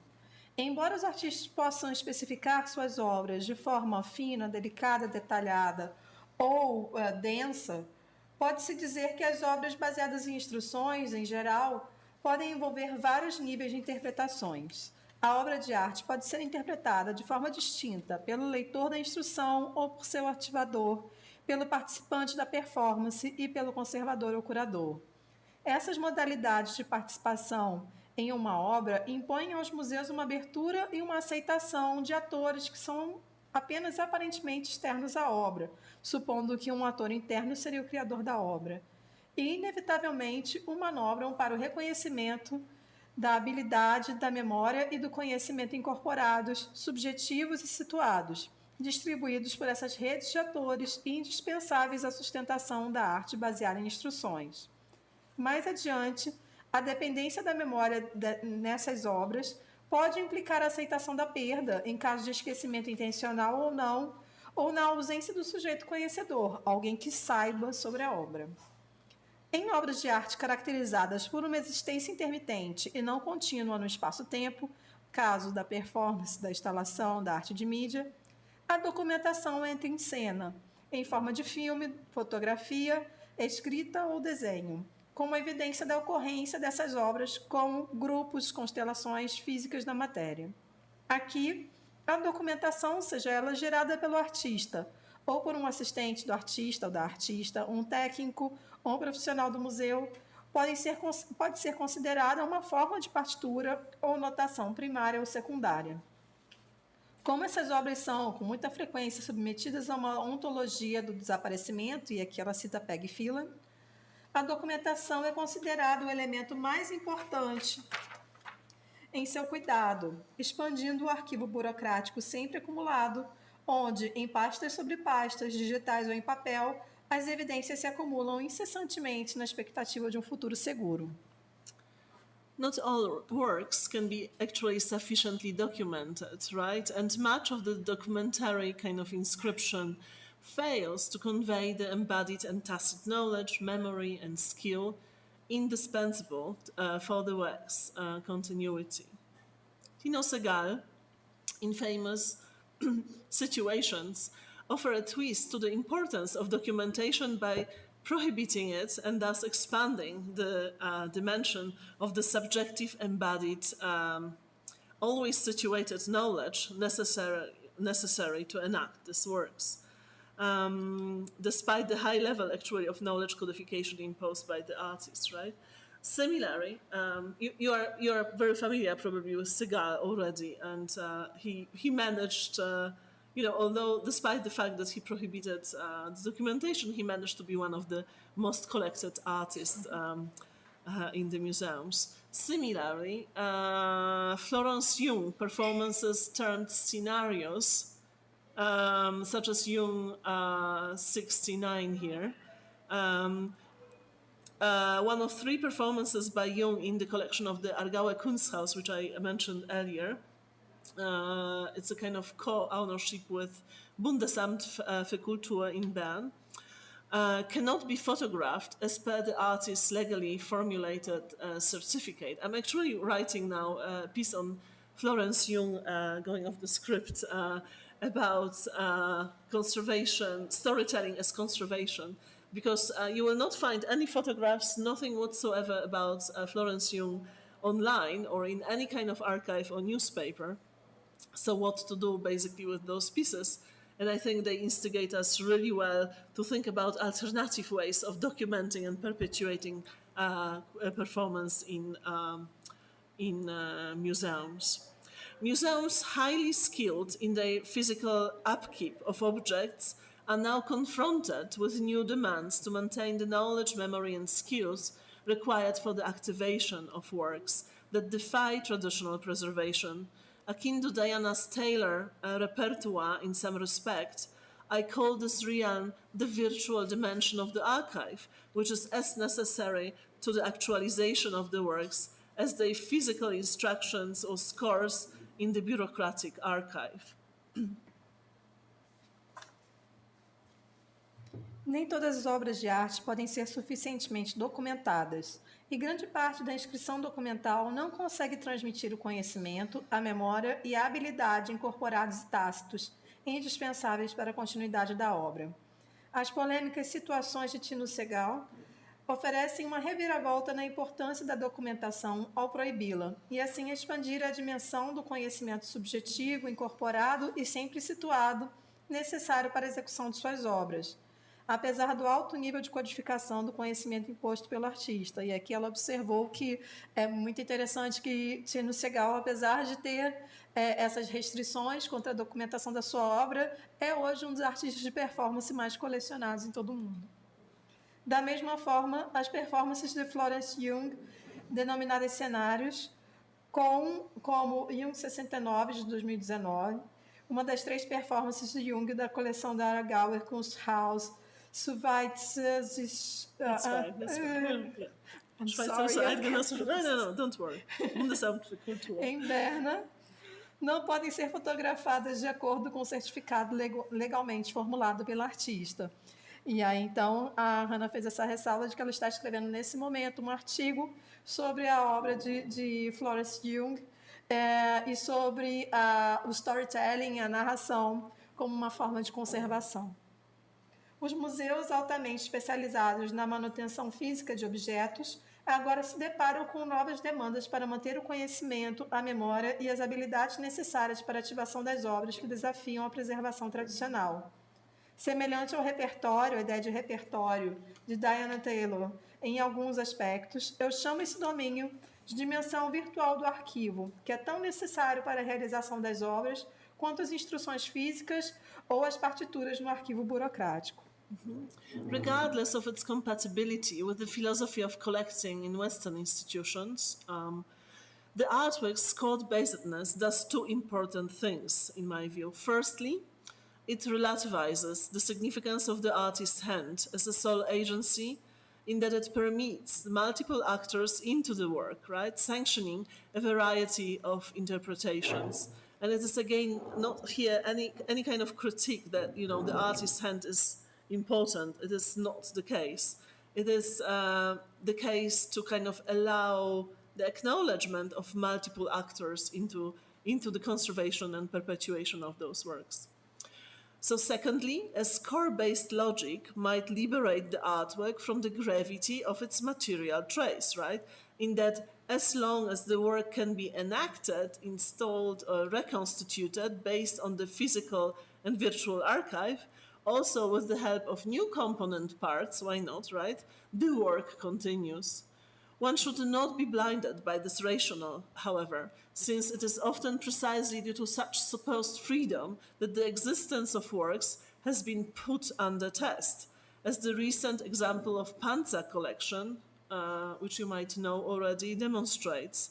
The minimalist and post-minimalist art of the 1960s and 70s, created in the spirit of the post-studio practice by, among others, Carl André, right, Dan Flavin, Arvin that we already saw, Donald Judd, Soloit, Robert Morris, Bruce Nauman, and gifted by Giovanna and Giuseppe Panza di Biumo to the Guggenheim collection in the 1990s, 92.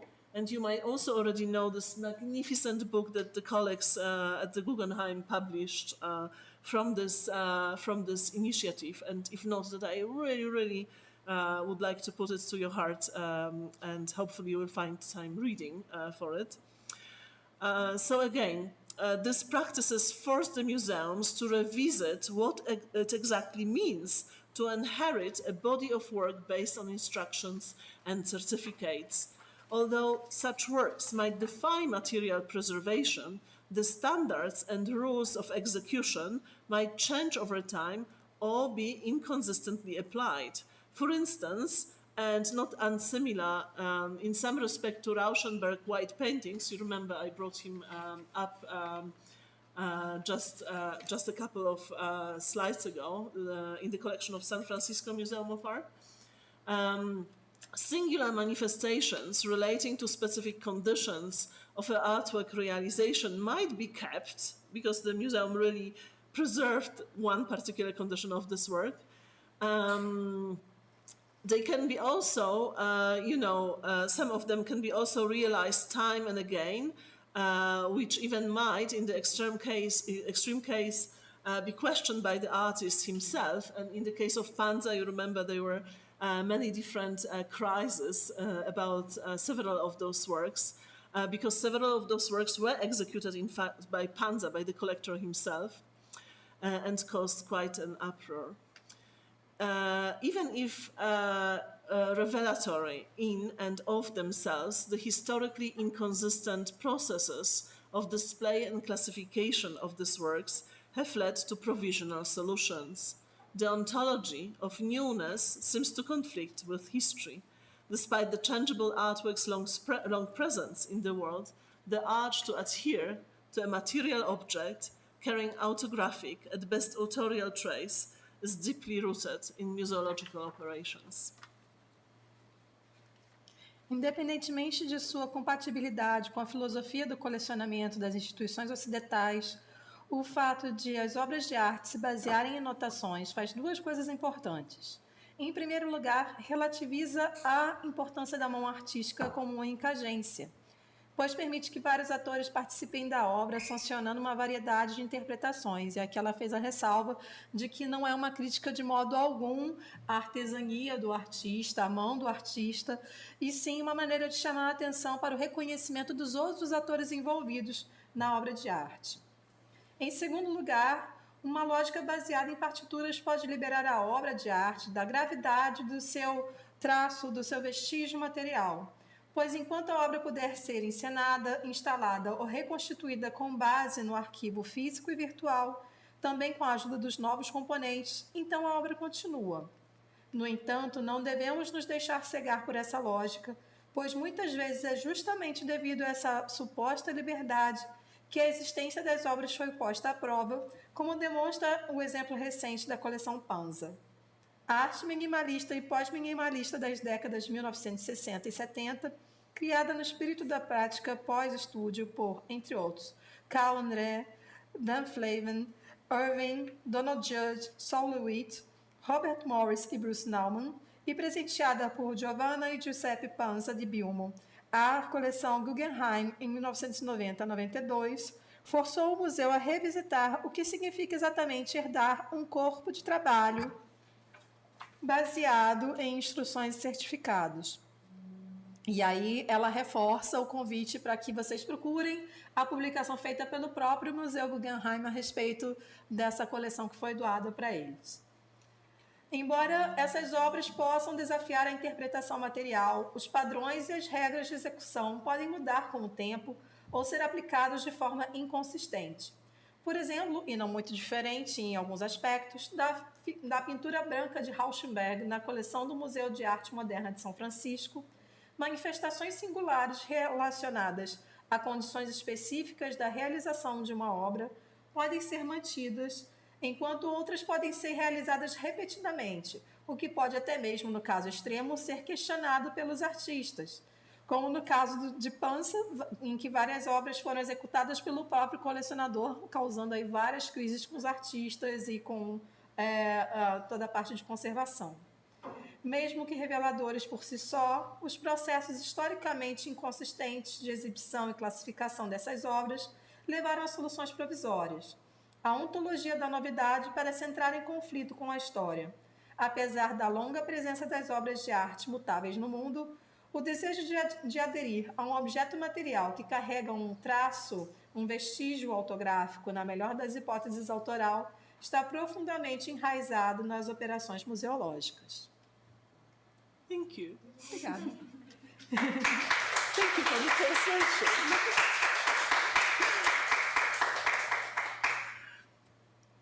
Bom, eu convido a quem quiser fazer perguntas que use aqui o púlpito, porque nós não temos nenhum microfone que possa ser deslocado até a plateia. E aí é bom também que a transmissão possivelmente vai ver vocês.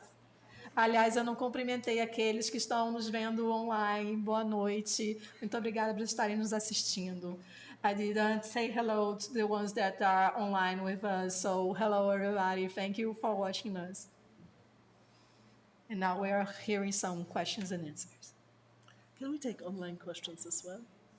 Can we take online questions, probably? I will check. If this is too complicated. Fernanda, você acha possível alguma de nós acompanhar perguntas que estejam online? Eu não sei se o chat está aberto. Our colleagues from the Marty group are going to check out whether it is possible to send questions online also.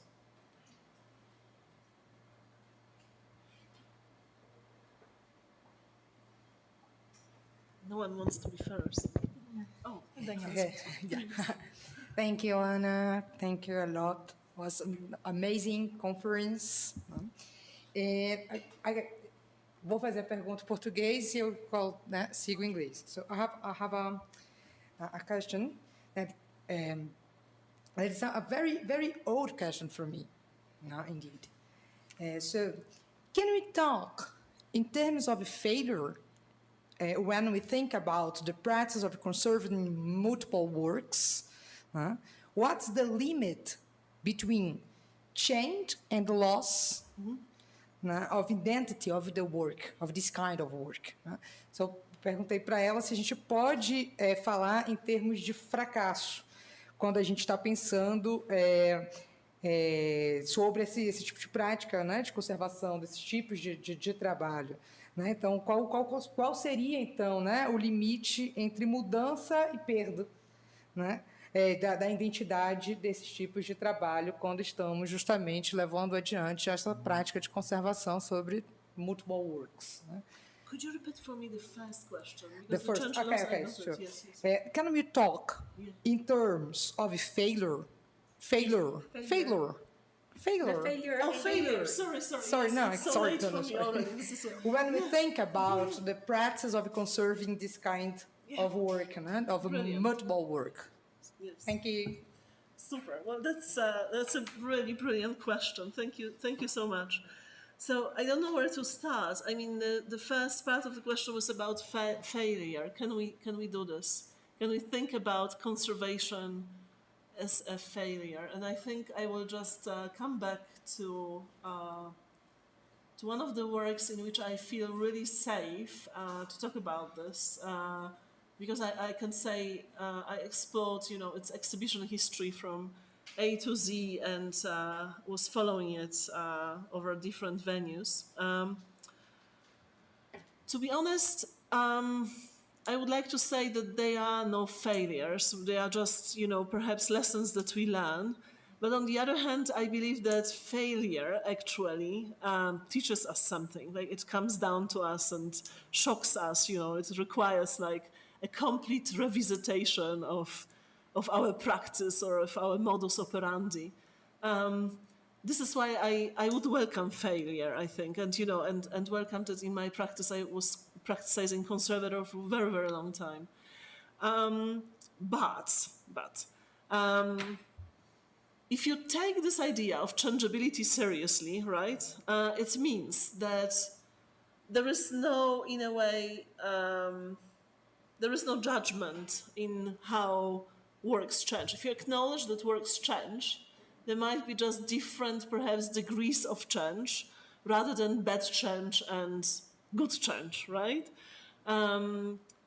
But we obviously, for decades, we are kind of accustomed to take care or to kind of attend to physical objects. So if object is fine over time in its kind of condition that it left when it left out artist's studio, or when it kind of came to the museum, we are absolutely kind of, accustomed to tracing its identity over time and in its kind of preservation of identity over time, which relates to sameness. I don't know if I am too complicated for the translation, but with this performative and installative works, right, this kind of sameness or maintenance of identity cannot be given, it's no more given, because every time, they manifest on occasion of different venues, like, look at the Stevie Garden here, right? It's completely different. Perhaps you don't see it so much from the slides because the installation is very experiential.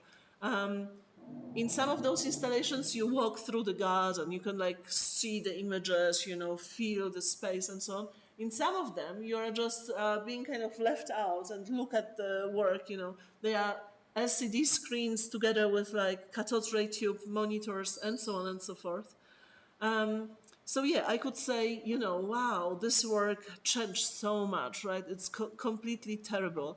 But the concept of changeability actually allows me not to do this. And I like it very much because if we acknowledge change, changeability as such in those works, there is not such a thing as a bad change in a way. We can say a performance that we saw, earlier today, right, will change tomorrow if we invite the artist to do the same work again, right?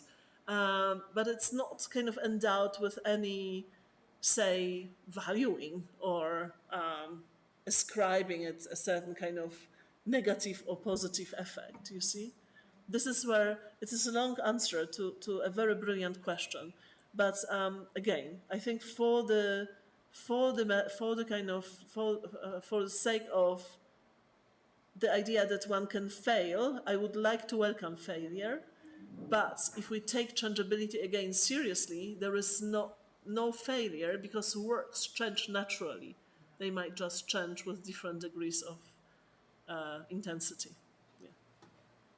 Yeah. Bom, vamos ver se eu consigo responder à altura, né? A primeira ela disse que não sabia bem como começar, mas então, para tratar de fracasso em conservação, ela lembrou um pouco da exposição A2Z, que itinerou por vários locais, e ela pensa no fracasso não como algo negativo, mas como uma lição para se aprender. Toda vez que nos deparamos com algo nessa linha, nos chocamos e fazemos toda uma revisitação da nossa prática, né? E é onde ela prefere trabalhar com a questão da falha. Mas se a gente levar a sério a questão da mutabilidade e pensar numa eventual noção de falha como a mutabilidade, né, os graus de mudança de uma obra em vez de questões boas ou ruins que aconteceram com a conservação daquela obra, né? Então, é algo realmente que se pode pensar quando se adota a questão da mutabilidade, algo bastante possível de se pensar, uma noção que abandona a questão de falha ou do sucesso para só pensar em diferentes possibilidades de mutabilidade do trabalho artístico. Ela diz que nós estamos muito condicionados, acostumados com essa questão da falha por conta da conservação dos trabalhos físicos, né, em que essa mutabilidade não seria tão evidente.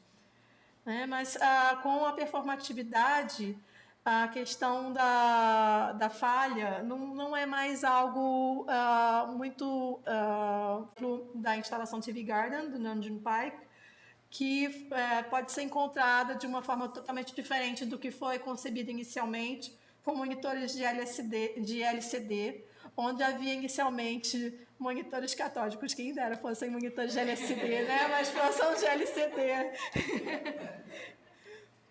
Então, quando se entende uma instalação dessa como mutável, não há uma avaliação negativa ou positiva, né? Uma falha, algo ruim ou bom, né? Um efeito positivo ou negativo a se pensar. Ela recepcionaria a questão da falha, mas como ela pensa na questão da mutabilidade, ela vê realmente como um trabalho em processo de mudança. É um trabalho que pode ter aí dias bons ou dias ruins. It can be good or bad days.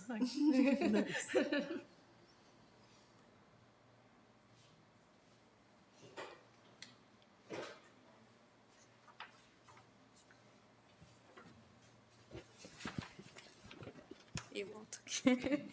Bem baixinho. Eu vou fazer igual a Dani, eu vou perguntar em inglês primeiro e depois eu faço uma tradução. Hi, Hannah. It's a pleasure to meet you and to listen you. How important do you consider it to be a document version of performance before they assimilated by a museum? That is the exhibition history. Ou seja, até onde você considera importante documentar as versões da performance antes dela ser assimilada pelo museu, ou seja, o histórico de exibições dessa obra. Não sei se eu traduzi muito bem, mas... Great. And could you just repeat this in English? How important do you think for an artist, for the museum itself, to document the previous presentations of the performance before the exhibition? Yes, super. Yes, thank you for this question. It's fascinating, because I think that obviously if one believes in the continuity of those forms through documentation, then I would say one should just document everything, everywhere, and from the very beginning, yeah? I think it's also challenging. It expands the all accumulating archive, like where to go with all those things, right, in a certain moment.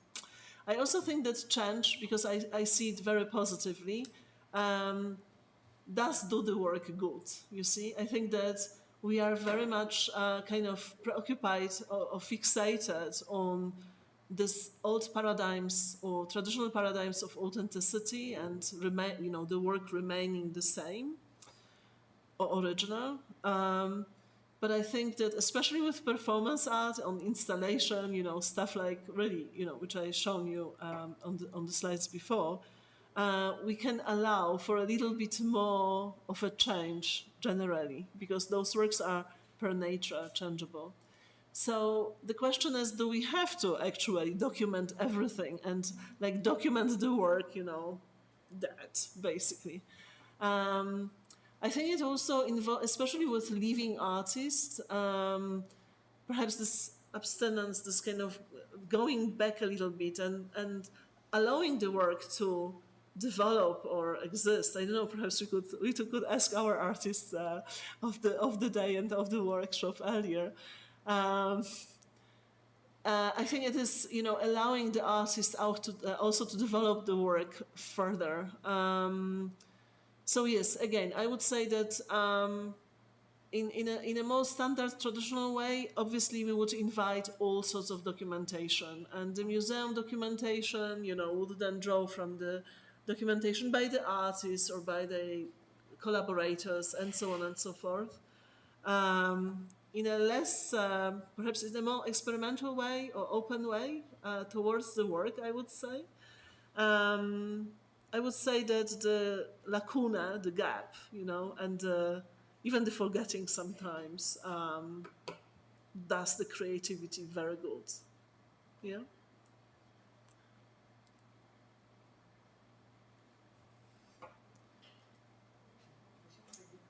Bom, ela vai trazer muito trabalho para vocês, porque ela disse que é preciso documentar tudo todo o tempo. Então, ela diz que ela reconhece que é algo bastante desafiador, mas ela incentiva artistas, curadores, conservadores a continuarem documentando as suas obras de arte, em especial essas obras de arte em processo aí de mudança contínua, Ela ressaltou também que existe uma preocupação muito grande com paradigmas antigos que pregam que o trabalho deve continuar o mesmo. Então, que nós podemos aceitar a mudança e que é interessante, no caso de artistas vivos, conversar com artistas para que o trabalho exista por conta própria. Então, entender um pouco essa relação. Do you think the artist should change the work after the exhibition, or should they just let the work for itself? I think that we should allow the gap and, the kind of space for creativity and also adaptation of the work. Creativity of others, or... It's a good question, yeah. Okay. Então, eu estava aqui confirmando com ela, então, que os artistas vivos eles poderiam dar uma oportunidade para os trabalhos, para que eles existam por conta própria, que eles tenham a trajetória deles sem a intervenção direta do artista, inclusive com a participação de outras pessoas que estão nesse processo, como os conservadores, né, e outros que dão continuidade, então, às ativações da obra. Né? E que ela acha interessante também que essa documentação seja feita, às vezes, de uma forma mais experimental e que haja até mesmo algumas lacunas e esquecimentos para que se possa praticar um pouco da criatividade na conservação desses trabalhos. Uhum.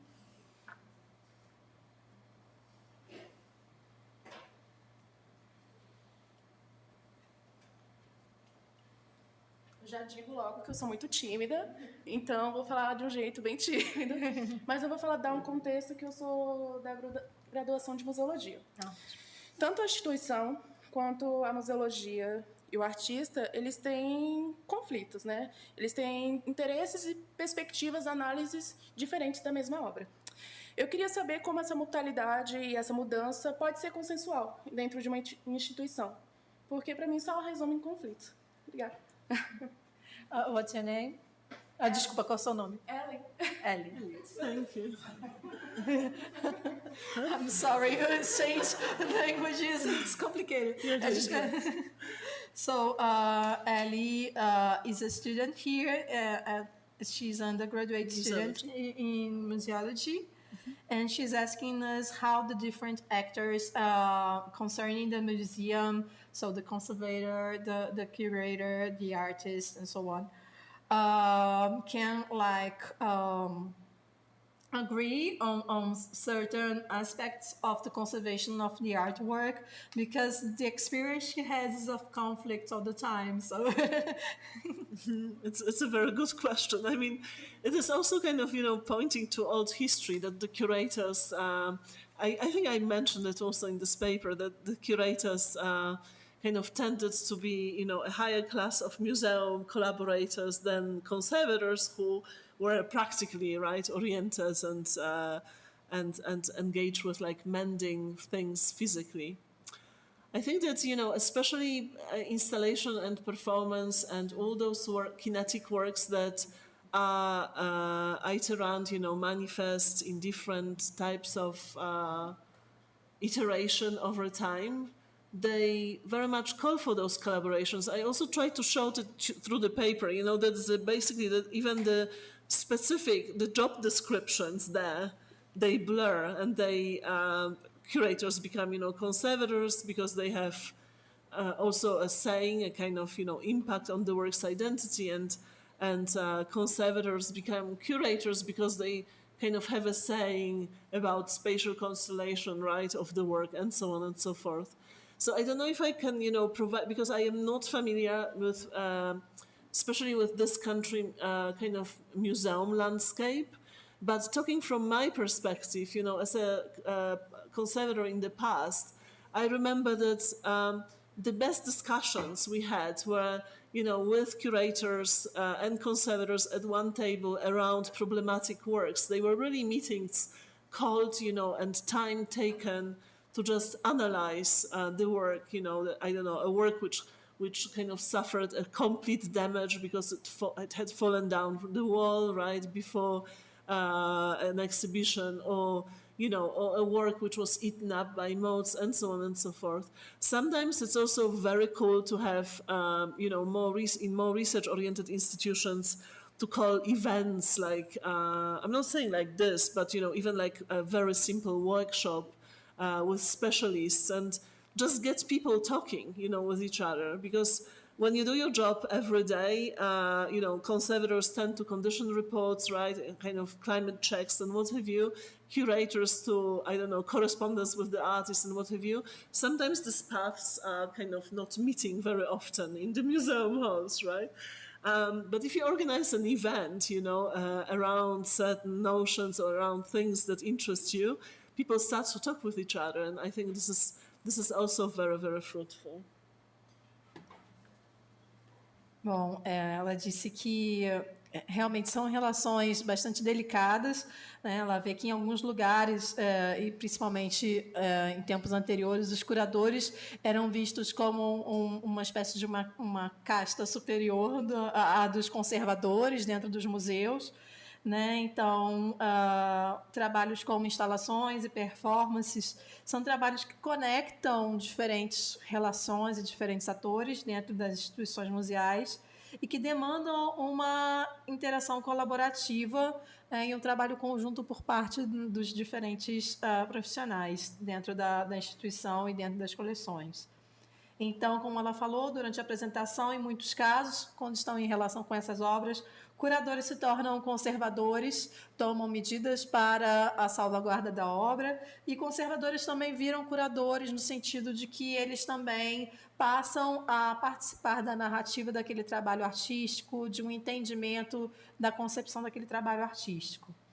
Ela disse que não está familiar com o contexto museal aqui no Brasil, mas que ela, pela experiência dela anterior como conservadora, ela diz que as melhores discussões acontecem quando curadores e conservadores estão na mesma mesa discutindo sobre o futuro de um trabalho, no caso, por exemplo, de um dano que seja identificado ou de um problema que seja identificado.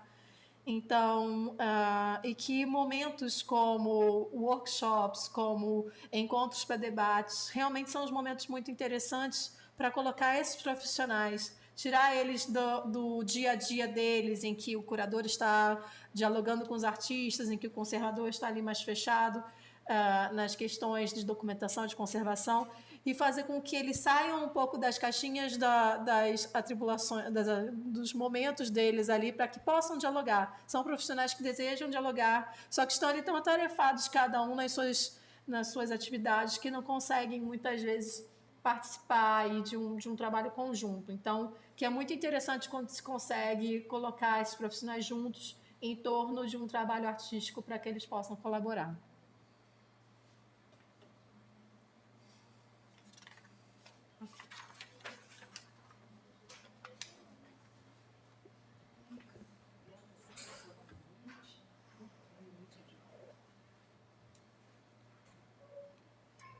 Acho que 9:30, tá bom, né? So my question is, how museums that collect complex artworks, they can manage their mutability without changing the work, the notations and the instructions and the interviews, are they sufficient to not change it, like not make the work lose its identity, or like what I'm trying to say, what's the limit between accept the mutability as a part of the work and actually change it? It's okay? Did you understand the question?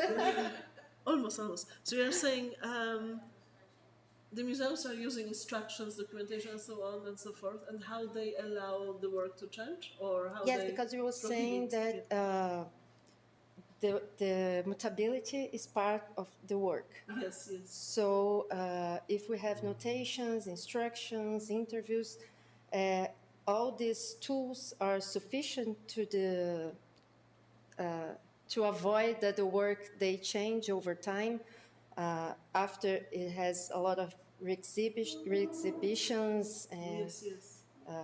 Because my question is, like, when we don't have the artists alive or exactly. its presence, how can we manage the limit between the mutability and Yeah, absolutely. Yeah, thank you so much Now for repeat in that. Portuguese. Tá. Agora, então, o que eu tentei perguntar é como os museus eles podem, de fato, lidar com essa mutabilidade dessas obras complexas sem a presença do artista. Se só as notações, as instruções, as entrevistas, etc., elas são suficientes para que os trabalhos eles possam ser exibidos sem que eles percam a identidade. Então, qual é esse limite, né? Qual é o limite entre essa mutabilidade inerente ao trabalho e você, de fato, acabar mudando esse trabalho? Well, thank you. I think that's such an important question. How how to manage this? How to allow the work to change despite the fact that museums actually want to keep them the same, right? This is why we document and we kind of keep everything we can. I think, and you mentioned this already, that with the artist dead, right, while the artist is alive, we still can kind of be in conversation and think, together what can be changed, what are the limits of changeability, perhaps, if there are such. When the artist is away, right, the museums are left with all these documentations and many possibilities of interpretation of this documentation. And I think we should not be, as museums or as institutions, we should not be afraid of interpreting the works in different way. Then we should not be just afraid to go beyond what we think that this work is this work, right? We should just kind of trust our creative, imaginative also powers, allow conservators and curators. I mean, curators are I think better than conservators, but conservators quite often abstain from any creativity. They stand back, they claim objectivity, which, as you know already, and through all these new theories, there is no such a thing, right? So we are only subjective. So why not? Basically, left alone, when the artist leaves us, right, and left alone with the work and all this berg, the mountains of documentation, why not allow ourselves, to be more open about the fact that we interpretatively change the work all the time, yeah? And it will happen, even if you are not fixated with sameness, it will happen nonetheless, because if someone follows me at ZKM, many people follow, they will read my documentation in very different way. It is always interpretative, right? They will reenact the work with different means and methods, perhaps, They will also like the work or unlike the work. I think affect, and also feelings and our investments in the work. You might not like Namjoon Paik, I love Namjoon Paik, right? So I might actually have a very different attitude to the activation of the work than someone who comes after me at ZKM and has nothing, nothing, so to say, he's not or she's not in love with Pike, right? So just to say that despite the fact that we are trying to stay attached to this kind of authenticity or what have you, we are always interpretative. So once we acknowledge it, right, why not giving ourselves freedom? This is one part of my answer. The other one is that, in performance and in lots of other kind of areas of contemporary art, artists have been inviting collaborators. We have also technicians, taking care of artistic works, which are already the careers, right? They carry their knowledge, the artistic knowledge already. The skill how to build up an installation, how to take care for it, and so on and so forth.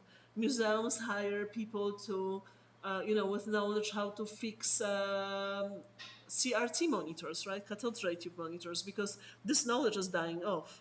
And so on and so forth. So there are also other actors that actually might help us in, kind of maintaining the agreed identity of the work. What I agreed on as the same Pike might be different what that someone else agreed on, right, in the future. But this is exactly the essence of changeability. This kind of argument. Artists also do homages to other artists' works. Why not accepting it as a form of continuity as well? It takes us much away from the so to say, perhaps this kind of authentic essence, whatever that is, that we get used to, have gotten used to over the past decades. But this is also a form of continuity for works, you see. Yeah, so that would be a part of the answer, perhaps. Bom, então, só retomando, a questão, né, seria como permitir que trabalhos, principalmente de artistas que já nos deixaram, como lidar com esses trabalhos e permitir a mutabilidade deles em instituições e em museus que normalmente têm restrições quanto a esse tipo de mudança. Então, a Hannah colocou que, no caso de artistas vivos, por meio do diálogo é possível estabelecer limites de mudança com esses artistas.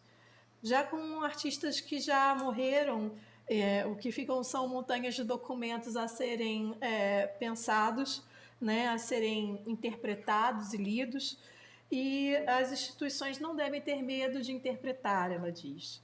É necessário confiar no poder criativo, inclusive no poder criativo dos conservadores, o que é algo que a gente ouve pouco, porque os conservadores são entendidos como profissionais bastante objetivos e que não são dados muitos atos de subjetividade. Então, quando o artista sai de cena e nos deixa com essa quantidade incrível de documentos, por que não assumir que o trabalho é modificado todo o tempo, né, pela instituição e por todos? Então, a verdade é que todas as vezes que lidamos com uma obra de arte, principalmente com essas obras de arte mutáveis, somos interpretativos, diz a Hannah. Então, a performance, por exemplo, conta não só com o artista, com o conservador, mas com trabalhadores bastante técnicos que sabem, que têm um know-how de como essa obra é montada, que carregam esse conhecimento, por exemplo, para poder consertar os monitores catódicos das obras de John Pike.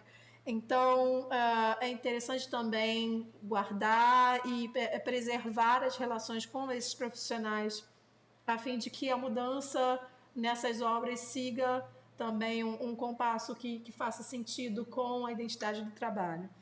E também é interessante aceitar a contribuição de artistas que fazem homenagens ao trabalho daqueles artistas que já passaram, que essas homenagens também podem ser elementos interessantes no sentido de uma continuidade do trabalho artístico.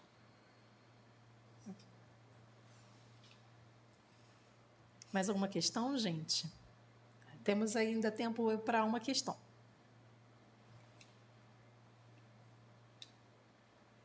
Eu tinha algumas para fazer, mas eu estou deixando o pessoal participar. I had some questions, but I'm letting everybody else to make their questions first. A minha pergunta tem um pouco a ver com a última, que é sobre essa questão da efemeridade, né? Ela faz parte da questão contemporânea e está presente nas performances de muitos artistas, inclusive no fato da gente, tanto nos objetos obsoletos que ela mostra, quanto no nosso corpo em si, no fato da gente não ser imortal. Eu queria saber de que maneira que ela acha que a museologia pode, e as instituições também, não só a museologia, defender o caráter da lembrança, mas sem reviver a coisa que é efêmera. Não sei se ficou claro. Não reperformar ou não trazer de volta uma coisa que é efêmera, mas manter a memória, uma lembrança do objeto, da ação, da performance. Okay. So Marcela is asking about ephemerality concerning objects in our own body. So how museology can work with the knowledge and the memory of works that are ephemeral and want to be ephemeral, like works that per principle they have this momentaneous life, and as part of that project they are not going to be activated again. Yeah, challenging me. You're saying works which are ephemeral, works which are not they do not manifest in objects at all. And they are São not trabalhos que não se reperformable. manifestam em objetos. Que não, trabalhos que são necessariamente performances que são efêmeras, que são para acontecer uma vez e acabou. Okay, so performance artworks that are meant to happen once and then it's over. Okay, one-off performances, great. Many people are there people that sell them, or is there an audience that is seeing this performance? Yes? É uma performance que tem participadores, que tem pessoas assistindo a ela.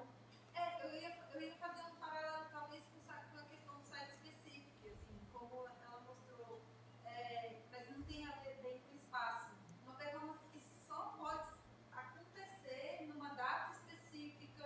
Ela é específica temporalmente falando, é isso? Talvez um rap não chegue perto. Eu também lembro o Joseph Beuys que gostava de fazer esses trabalhos efêmeros e gostava que era para isso, era para acabar e não ser registrada. E quem viu, viu. Quem não viu, viu. Okay, so they are telling us like works that are time specific. Yeah. In terms of they are executed once and then they are not meant to be reperformed or even to have documentation about them. How can museology deal with those works without being without interfering in their own identity? Yes, very challenging. I think that, basically there is always some narration of those works, because even if you're, and you said that during the workshop as well, we have to be specific. So without talking about specific cases, it's hard to judge, right? If you say someone mentioned Joseph Beuys or so, yes. He was one of the most, self-perpetuating artists through object and residual, so to say, the residues of his performances. He elevated them to a status of the object during his life. So, he's very little ephemeral, to me at least, and very problematic in terms of many, but just to say. So if we said, well, let's take Alan Capro, right? Because you were enthusiastic about happenings. There are those shots, obviously, that exist, right? Someone shoot the picture, right? We tell stories about this, but if there is some kind of audience, or if there are some kind of people that perform the performance, they start to tell story, right? Orality, and I think orature generally, it's a very powerful kind of way of dealing with perpetuation of heritage generally. But it is absolutely outside, and do let me know if you know of examples of museums, like kind of traditional museum collections, in which oral ways of transmission of knowledge are present. I don't know of many. I know of projects, kind of punctual projects that are happening. But if this performance, we are talking hypothetically, but if this performance happened, with some people, if the artist is perhaps still alive, I don't know, perhaps he isn't, or they aren't, there's some kind of story being told, something that is perpetuated, through the word of mouth, right? So this would be one of the ways of performance existence.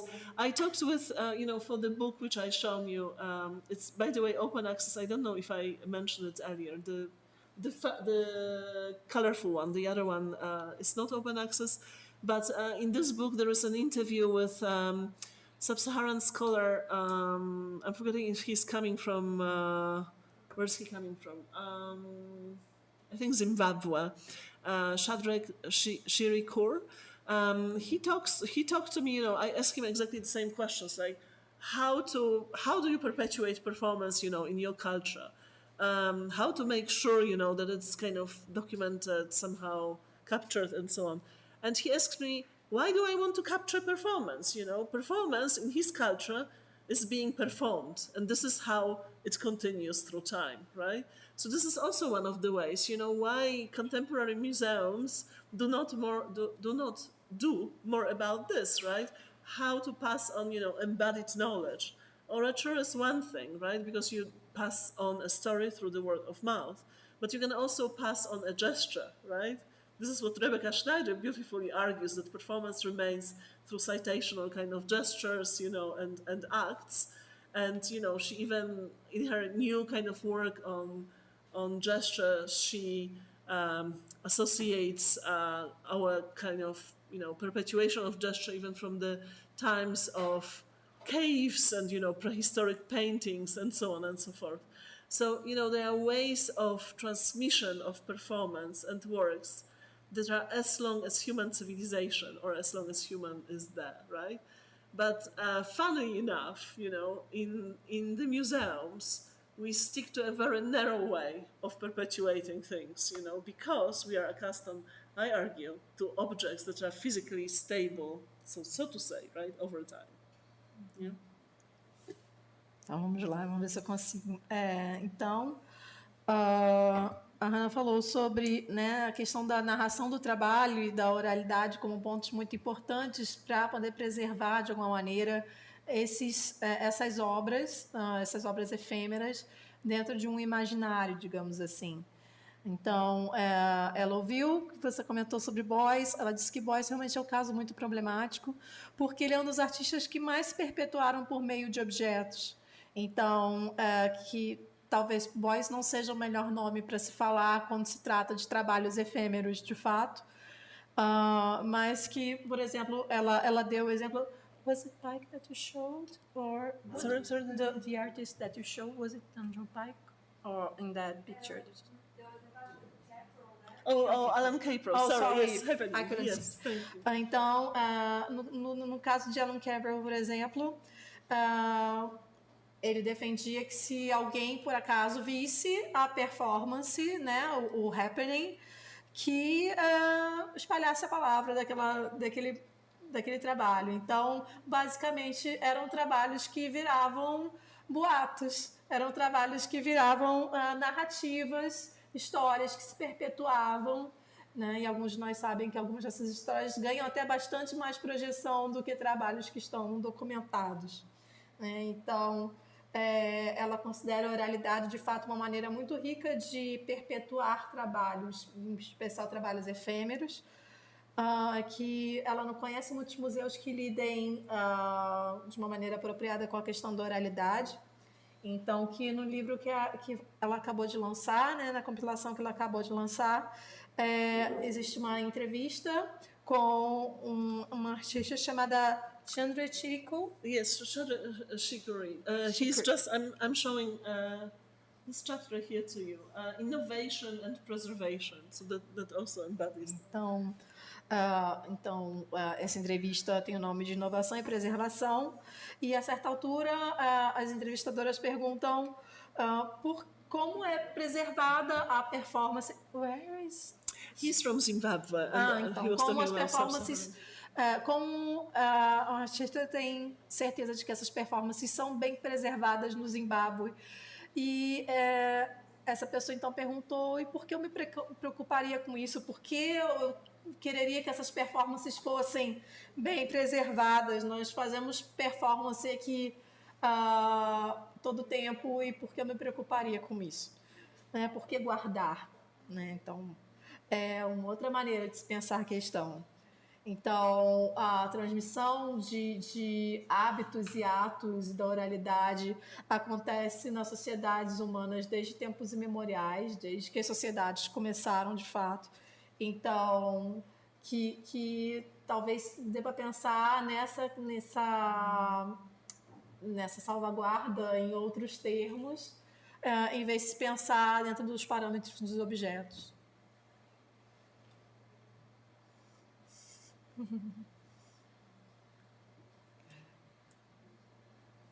So it's 9:30. São 9:30 agora. It's 9:30 in Brazil local time. So I think we are already okay with this moment. I hope you have all enjoyed it. Então já são 9:30, já estamos todos cansados. E acho que já estamos com bastantes questões interessantes em nossas cabeças.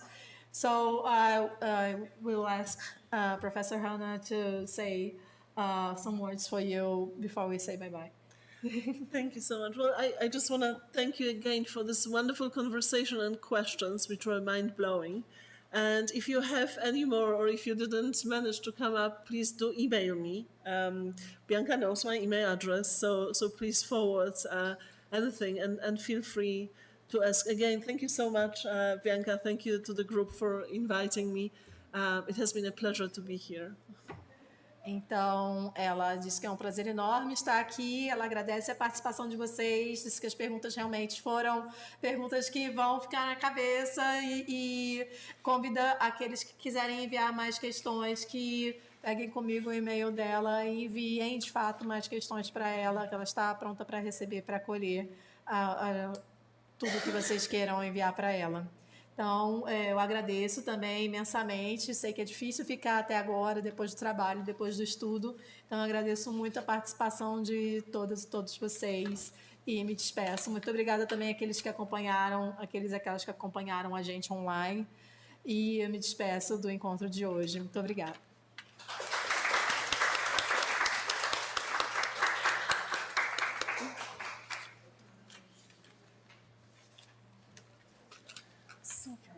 Thank you so much. Yeah. I have really a question, but I can make it later. Yeah, About yes, from my experience, what I have seen recently is that